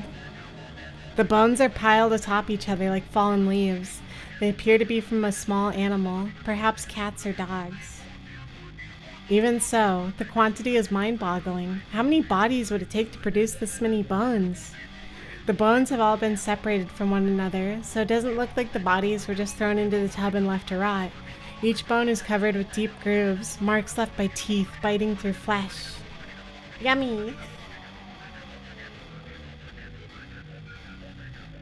Very ethical side. I mean, outdoor cats are actually like really bad for the ecosystem, right? Or something? I don't know. Maybe. I don't know anything. I'm an indoor cat. Koji's sanity won't let him consider the possibility that a human could have done this.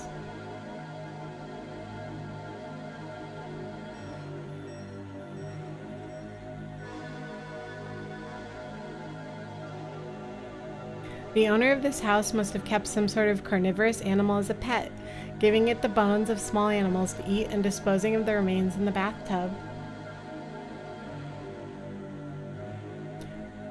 But why not dispose of the leftovers properly? They could have just been thrown away with the garbage, or was something keeping him from leaving the house? The relief Koji felt when he realized that the bones weren't human is once again under attack.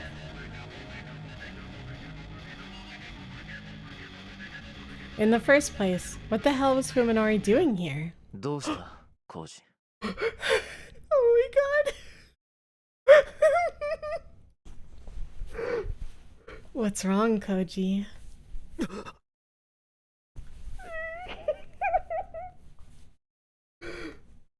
Koji whirls around, his light revealing Fuminori's expressionless face. 不法侵入だぞ、コウジ。You're trespassing.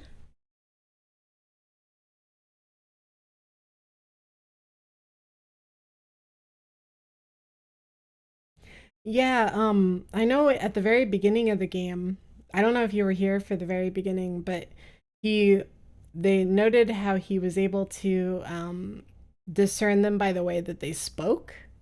Like the kind of like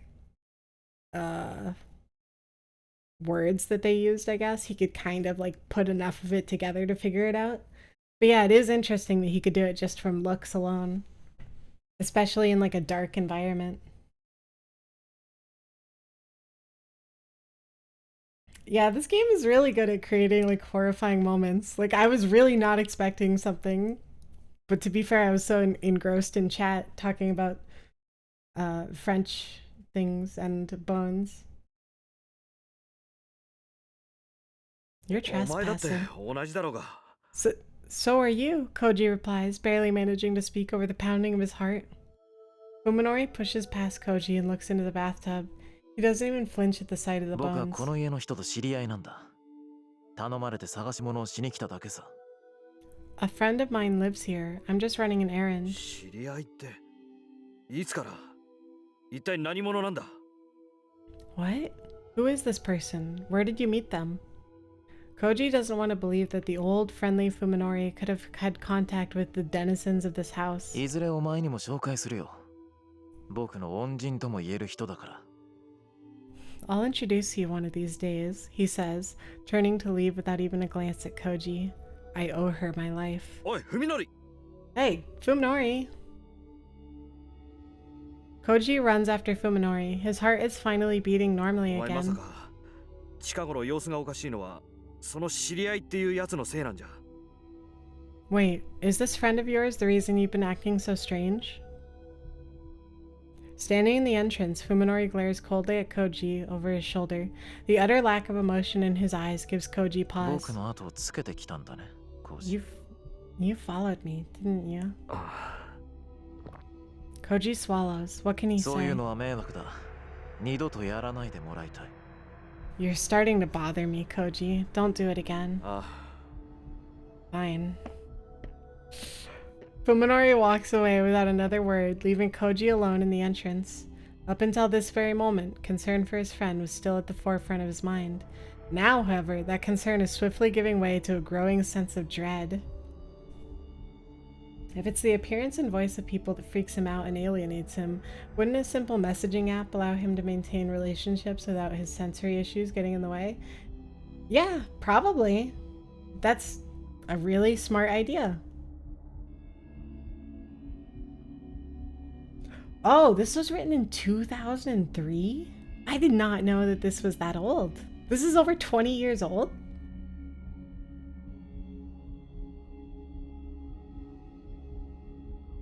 I had no idea. Does the Fuminori he knew no longer exist? Was the person who just stared Koji down an imposter wearing Fuminori's skin? Koji has begun to believe that it might be so.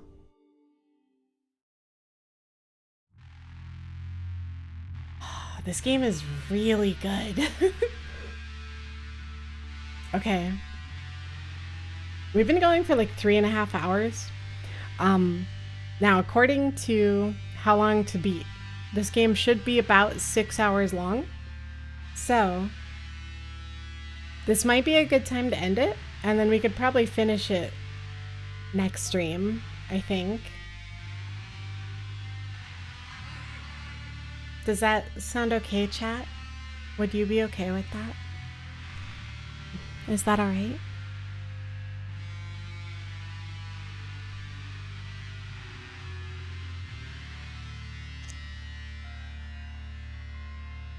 Yay!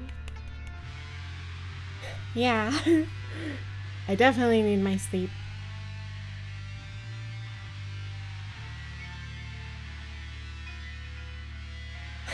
I expected this to be a low-key kind of quiet sort of stream, but I've honestly had so much fun. I feel like I've had a lot of energy this stream for some reason. I'm not sure why, but it's just been a fun time. Oh. Guess what I ordered, by the way? I ordered the String of Pearls shirt. I'll post a picture on Twitter or like Blue Sky or something because it arrived. The merch.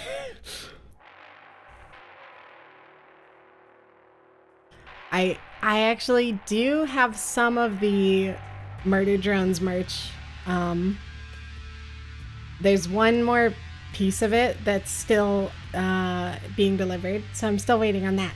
But after I get that, I will definitely post pictures too. I'll make sure to show it off. So I'll do that later tonight. I'll post the shirt and stuff.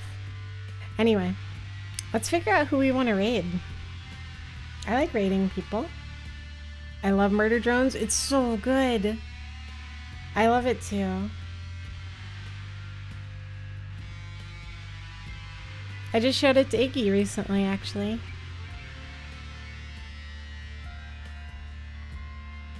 Oh, wait, Kaivez is streaming Hollow Knight. Oh, we're definitely raiding Kaivez. Oh my gosh. Kaivez's PNG tuber right now is really good.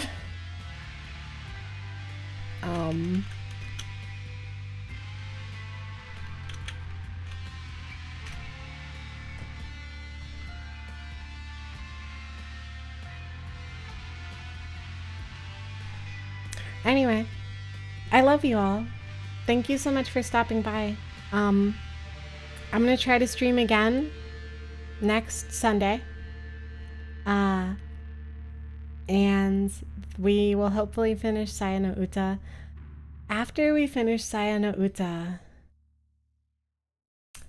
I don't know what we will do.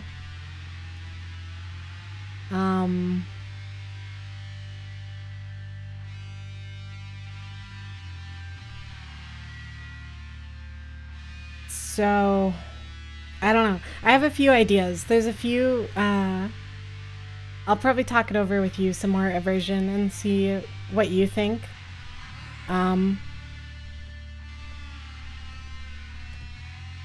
Because there's a few, like, gender. Like, I really like doing stuff about gender. And there's a few gender visual novels I want to play, but it seems like they're all very short. So maybe I'll just do one stream where we play through a few gender visual novels or something. Anyway, I love you all. Have a good night. Have a good Halloween too. Bye-bye. Bye-bye. Bye-bye. So a lot of women just